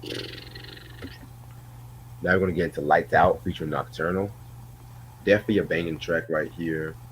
Um, Definitely felt like they all went in on this track and shit like that. Nice song to play when you have some most people. That's all I'm gonna say. Yeah. Not Mac 10. Nocturnal. I always thought Nocturnal was overrated. Like he was okay. I never really cared for him like that. Um, I remember that one song he did that Kanye produced. Forgot the name of that joint. Like this early Kanye. Like I think it was on like that first Nocturnal joint album that came out. Um, but the song is dope. I like the beat, the bass line. Got Mac 10 saying I drink my yak out the bottle. I don't fuck with the glass. And I ain't set tripping dog. That's a thing of the past. And I stay in bitch deep so my stamina lasts and put hands on the motherfucker about my cash. I liked his flow on that. Definitely stood out on this track. Definitely a banging cut. I agree. All right. Now we're gonna get into banging at the party, featuring Young Soprano, Scoop, and K Mac. I ain't care for this track to be real. Yeah, I I didn't didn't really like the care for beat. this. The beat was whack to Yeah, the me. beat was too whack. Yeah. It was like really. This is what we come down to and shit. Yeah, Like, yeah. okay. And this was produced by Sir Jinx too. I'm like, really? Come Oh on, my Sir Jinx. You gotta give us some vintage Cube from the '90s, man. Like Death Certificate Cube was on. hell! I wouldn't even say "Live and Let Die" Right. and shit like that. But come on, really, nigga? But okay. Just to be real, the last track I didn't really care for. Like, you gotta have Yeah. heart. You didn't like that one? Um, I thought this was dope.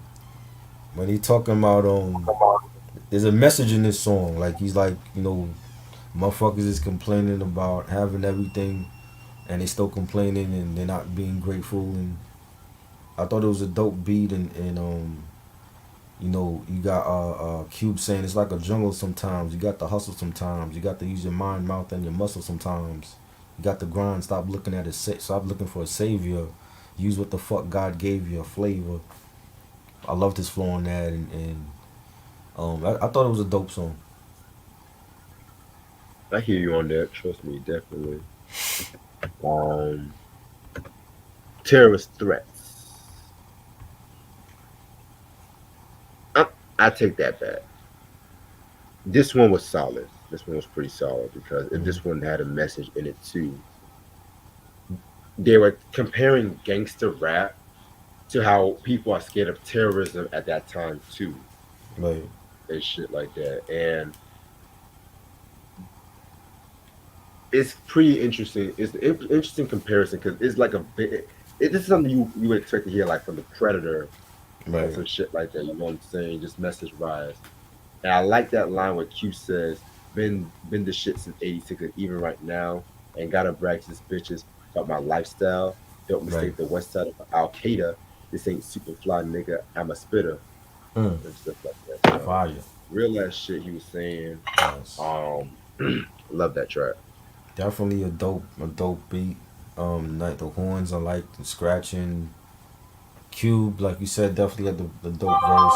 I liked it. I thought it was a dope title track for the album. It fits the album theme. I liked it.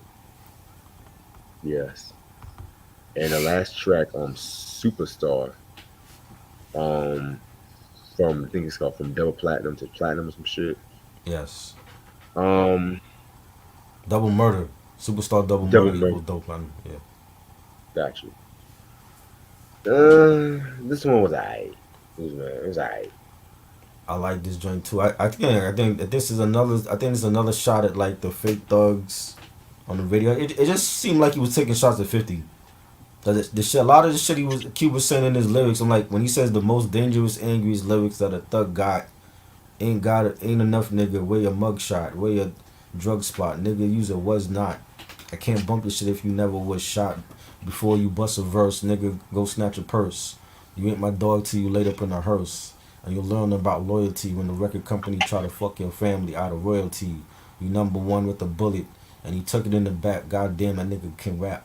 I thought he was taking shots at 50, man. I just at that time when 50 got shot up, and he came and he sold. I believe 50 got popular because of him surviving those gunshots and signing with Aftermath and Shady, and you know before him it was Pac, and Pac didn't live to see surviving those bullets, and 50 did, and 50 just blew up after that. And I just felt like Cube was taking shots at him, but he didn't say his name. But could be anybody.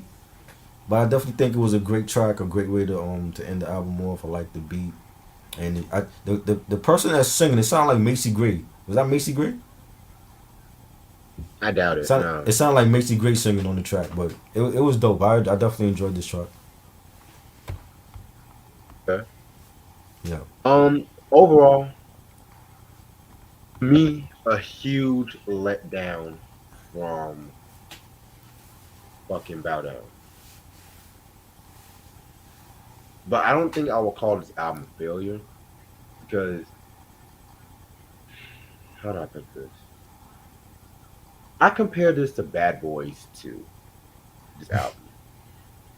You didn't like Bad Because Boys mind 2? you, both hell no. What? I hated that. That I shit hate was great. I'm not the biggest Bad Boys fan like that. I mean, Oh, the Bad Boys one was good. right, That was to me. If it was a standalone movie, that one is a classic. But right, Bad Boys 2, the thing was is like yeah, they went international. The first Bad Boys was street and right. whatnot. Second Bad Boys is international, and I my friend, well, he loves that scene where Mm-hmm. the dude with the braids came in and he wants to take I think Martin's character's girl out. He loves watching that scene over and over again. And I Right. just got kind of tired of that and shit like that. And then the reason why I compared it to Bad Boys too, because it's like with this album, Mm-hmm. they weren't taking what I feel like they were trying to do was trying to take the whole gangster rap and just comparing it to like what was going on with like 9/11 Mm-hmm. and stuff like that, and just pretty much just talking about how people have always been scared at Right. what is thought to be dangerous, not really as dangerous people make it out to see, if that Right. makes sense. And what I got from this track too was just the fact that I mean this album too was they just went overly gangster, in Mm-hmm. my opinion. It's like the first Westside Connection I Bow Down, like yeah, they went hard on that album and shit like that. But at the same time, it was just like they were it's still intact. With this one, I felt like, with all three of them, it's just like they just sounded forced, in my opinion, Right. with some tracks Right. and stuff. And even with Cube and shit too, who again I love Cube, but to me, this might be one of his weakest performances on an album. And I don't even count Wow. the post Lethal Injection albums and stuff too. You know what I'm saying? I felt like Mm-hmm. Mac 10 and Dub C carried its own, they held its own. Like, not saying that Cube was bad, very bad on his album. You know what I'm saying? Like MC Shan, Down by Law, second half of the album bad, but it was just that the Don Mega Q. I was just not really. I've never really been a big Don Mega Q fan and shit. So Right. yeah, I'll give this album maybe like a 3 minus. I think this album. This is a case of a missed opportunity. This album wasn't promoted enough. Also, like they waited a couple years to make the second album. That by the time the second album came out, it was a different era of hip hop, and it had a lot to do Yep, with the album underperforming. But yep. with the exception of like two or three tracks, I think this album was a banger. I think it was a banging sophomore album. I love the production. I like a lot of the songs on here, like especially towards the end.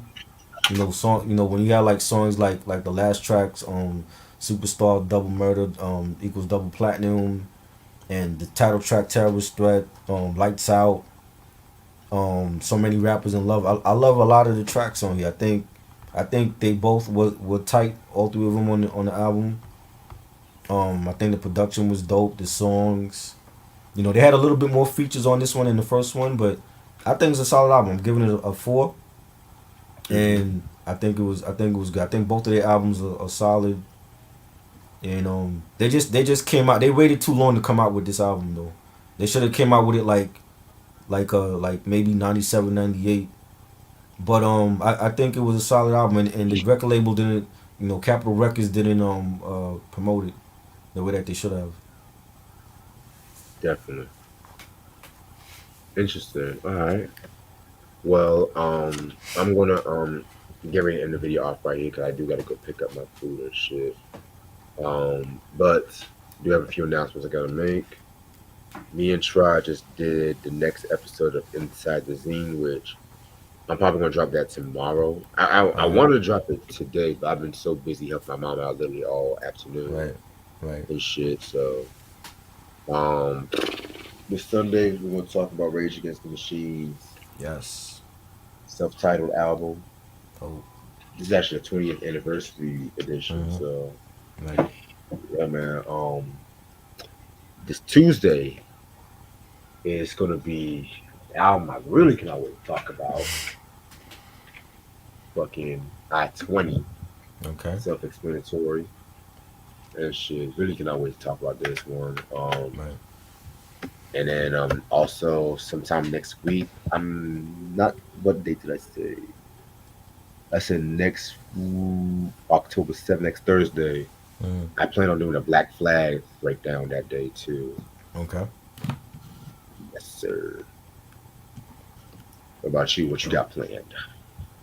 Um, I got some pre-recorded vids that we need to do, but got some Halloween stuff coming up for October. So Oh yes. yes. Oh yeah, man. Mm. Definitely in the week of Halloween. Right. Definitely got something good for y'all and shit like that. Just to let y'all know. Right. All I'm gonna say is we're gonna go to the dark side. That's all I'm gonna say. Yeah. But Vinyl said I never heard that album. Me Yeah, neither. a lot of I never heard it it either. wasn't, but to me, next to Ludacris album might be one of the best DPP albums ever. Wow. Wow. But we were stuck with two Chingy albums and shit. But anyway, um, yeah, yeah, I'm still upset about that. Mm. Still Wow. upset about that. Like, just the whole, cause DTP could have been a good collective by itself and shit like that in Atlanta, Mm. but Right. fucking Ludacris, man. Oh my god. How many Certain rappers. how many albums is Black Flag that we doing? How many albums is that? That's a good question. I should be 8 or 9, but let me double 8 or check. 9? Okay. Yes, sir. All right. So that I really cannot wait for the Black Flag one because Right. we don't give. We need to give Henry Rollins his just due. Right. Maybe there'll be another rock band you will like and shit. I don't know. Right. You never know. You never know. 7 albums. Okay, not too long. 7 albums. Right. Okay. Yeah, we can knock that out. Yeah. Vinyl. My favorite album That's good. is Wait Till Thursday. Mm. I thought that was Till the actual Thursday. name. That's the actual name? Wait till Thursday? Nah, nah. Also this month is the Shaquille Mm. O'Neal Oh, breakdown Lord. and shit, which I'm gonna be real. I really cannot wait for that one because I feel like that's gonna be a very good discography We breakdown need and we need to shit. get Shaq on here because nobody talks about his albums. He needs to be the guest. Oh, you want to get Shaq on here? Yes, we want to get Shaq on here. Yes, You really want to get Shaq on here to talk about his album? yes, because nobody talks about his music. It's always Okay. about his basketball career. We need to get Shaq on here. Okay. Well, I can message him right now if you Yeah, want. yes, I'm dead serious. I'm dead serious. yes. Don't do it. I'm He needs to dead. come on. Hopefully he do. That would be epic. 'Cause I want to hear what Shaq got. I've never heard Shaq talk about his albums. I want to hear what he. We know him about. We know the basketball career. I want to hear what he thought about recording these albums and being taken seriously as a rapper. You know, Shaq Diesel and that got nominated for a Grammy. You know what I'm saying? A Grammy. The basketball What? player get nominated for a Grammy. Really? Yeah, they got nominated for a Grammy. Yeah, Shaq Oh wow, Diesel. he put his whole fucking number on Instagram. Okay. Yeah, call him. Say like, yo, like we doing a podcast. We want you to come on for a couple minutes and discuss your albums, not the basketball shit. I don't want to talk about you in Orlando and with the Well, Lakers, and I'm really we already know serious about your about basketball. doing this. Are I you am too. really That's why I serious? saw. That's why I told you you need to hit him up. Okay. Why not? All right. Why But not? if you don't show up, you don't show If he up. don't show up, he don't show up. But at least we tried, and you never know. He might say, okay, you Okay. come on for a couple minutes. I wanna ask him about his music career because I already saw him in college and in the NBA. I want to ask him about him as a rapper and doing these albums and doing a collab with Biggie before he passed away. Yeah. You know, Now let so me tell you, if this plan works, mhm, this channel will make it's history. gonna be big. It's gonna be It's big. gonna be we gonna Definitely, make history and shit. definitely. If this plan works, Yeah, and that'd be I dope. will give you your flowers. I will give you your That'd be fucking. dope. I will review any Justin Timberlake album if this plan works. Any Justin. I'm gonna say it right now. I'm gonna say it right now. Mm. If You Shaq stupid. approves of this, You I'm stupid. gonna review a Justin Timberlake album with Try on my channel. On my channel, any album. Yeah, you It can be the Justified, it can stupid. be the Future Sex Sounds. You should be reviewing those anyway. Those are 5 mic classics. You should be reviewing that. The same way people you want to review Mary J. Blige and shit. Justin Timberlake should be in that conversation. You gotta get MJB, yo. Hold on. No, I love it. I love MJ. I'm just saying Justin got some classics too. You know what I'm saying? I know he came from NSYNC and all that, but I wasn't fucking with NSYNC back then until he went solo. You know what I mean? He got more classics than anybody in New Edition solo wise. You know what I'm saying? No, his first 2 albums are classic. Bobby Brown can't say that. He got 1 classic. Ralph Tresvant ain't got no classics as a solo. Hold on. Ralph Tresvant ain't got no classics as a solo artist. How many classics Johnny Gill got? Well, 2 if you count LSG. BBD got 1. So you know what I mean? If you count Johnny Gill, he probably has 2 classics though, because Right. LSG first album was a fucking classic in my opinion. Okay. Now, but what about Johnny before he went to the group when he was still doing that stuff with Stacey Lidasaur? Well, I mean, Does he have any classics? for R&B heads, Mhm. R&B heads, they probably have a soft spot for those albums. I don't know. You gotta go ask about. I'm not really a big fan of those albums per se. Right. I like the Mama. I like the Bradley Yes. Johnny. You know what I'm He saying? has one. Ronnie said he got 1 classic. Ronnie said he got 1 classic. Ronnie, you're not helping me. please don't help him. Because I'm being honest. If Shaq appears on this channel, I'm gonna do it Justin No. Timberlake. He has 2 in my opinion. He got Justified and Future Sex Love Sounds. Both of those are classic. I thought you were gonna say 2020. You said Justified. 2020 is dope. I don't know if I would call that a classic because there's some songs on this too I didn't care for, but I think his first 2 solo albums are classic, like Justin flawless. I Timberlake's don't think he got any. I don't give a fuck. Huh? Justin Timberlake's best song is with Beyonce Until the End of Time remix. Nah, hell no. Yes. What are you talking Yes. about? His Yes. best song ever? Yes. No. His best song is Until the End of So Time. so you're saying that's better than Cry Me a River? That's better than Rock Your Body? No. River. No. Fuck. That's better than Suit and Tie? That's better than Suit and Tie to you? Suit and Tie Wow. was overrated. What? Overrated. Wow. That That's song, you're bugging. Until the End of Y'all Time, crazy. Justin Timberlake's best song. Wow. But the remix, I only fuck with the remix because of Beyonce. I think it's a good song. Freedom music. He didn't need Beyonce on that. It was a great song without her on there. He Yes, did not need fucking Beyonce. did. The regular version on Future Love Sounds was a great ballad to begin with. It was good, but the remix was great. Oh God, Beyonce did not Beyonce take it up a was notch dope. with that. Thank you, Ronnie. What Thank do you, Ronnie know? What do Yeah. Ronnie know? The remix was hot. It was hot. It was She didn't. I don't think it made the song any better. I think the regular version was better.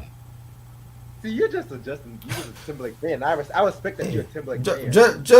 Justin is a dope solo artist. He did his thing. He did his thing. He got classics. He can definitely do a verses right now. Oh man. He can do a verses. Who you putting him up against? Yes. Justin against Usher. Who's winning that? Justin against Usher. Usher's winning that? You know NSYNC had some huge hits, right? You know NSYNC had some huge hits. But I have to go pick up some pizza, man. I have to go pick up some pizza. I have time. I will do a simple live video tonight, if you want. We need to do that. Who had the better Justin versus Usher? Who had the better hit songs? Because when Justin played that NSYNC shit, and I don't like NSYNC, but I acknowledge that they had big hits. What do Usher got for Bye Bye Bye and Gone and Girlfriend? Okay. And Usher, hold up, because now and Bring It On. You're really. You said Usher easily? I don't think it's gonna be easy Usher. victory. Hell no. Nigga, Who's the better dancer? Is it Usher or Justin Timberlake? All over Justin's fucking shit right now. No, I disagree. Hold up. My Way is a classic. My Way is a classic. Remember who was producing Justin? It's both Neptunes and Timberland. and Will I Am. I don't give a damn if Quincy Jones was produced with Timberlake and shit. I don't give a fuck if Miles Davis did a song for Timberlake. It's not gonna change the fact. Is people going by the race or they going by the music? Cause I'm going by the music. I'm not going by the shade of they skin. I think Justin could definitely win a versus against Usher. What you playing? Oh, you playing that? Okay. Okay. Look at this shit. Okay. One of the most underrated classics. If Justin plays Rock Your Body, he's winning that round. Okay. But I got something for Rock Your Body. I got something for that. Mm-hmm. I'm on my puffy shit. I'm on my Diddy shit right now. I'm on my Diddy shit. I'm on my Diddy shit right now. Fuck this. I'm on my Diddy shit. I'm playing shit on. I don't give a fuck if they block me. I wish you wouldn't play that. I wish you wouldn't play that. Oh! Oh! Oh my lord. Oh! And it has the best rapper, Jadakiss. So lord. Greatest rapper. Wow. Justin got the clips. Justin got the clips on Like I Love You. He got the clips on there.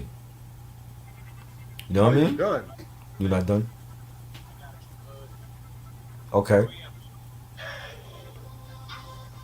That was dope. That was dope. But I got Justin playing My Love with T.I. That's a better song. Okay, that song was solid. Yes. Timberland did that. Okay. Me. Okay. I'm telling y'all act like Justin don't match up well with Usher. Like forget Chris Brown. Chris Brown getting watched by Usher if you ever battle him. Give me Justin Timberlake and Usher. Never be discussed. Chris Brown is not beating Usher. I'm gonna continue this discussion because I really gotta pick this shit up before. Yes. I'm not capping. I'm just saying like I recognize the greatness in Justin, man. Because we going to I have other shit. I want to talk to you, but we gonna talk about this shit tonight. Yes. This is gonna be a to be continued because I gotta straighten some niggas out tonight. I'm on the Henny tonight too. I'm on the Henny tonight too. I done straightened. I done got some sales tonight. Yeah, I'm okay. We high. We in. Give me like 30 minutes. And take an hour and scarf your food down. Don't rush to scarf your food down there to defend Usher. I'm gonna eat my shit on the air. I'm gonna eat my shit on the air and shit. You gonna eat it on the air? Okay. I'm gonna eat this shit on the air tonight. Okay. You got me fucked up tonight. But yeah, this was a dope ass review. Yes. Next double review is gonna be MC Shan, but I don't know exactly when I'm gonna do that one. All right. Oh, there's my keys. All right, but yeah, this is gonna be a to be continued. Don't go to sleep because we gonna talk tonight. We just gonna be hot. I'll be up tonight. I will be up. I'll be up. I'm gonna send you the invite. All right. All right. Cool. All right. Peace. Peace.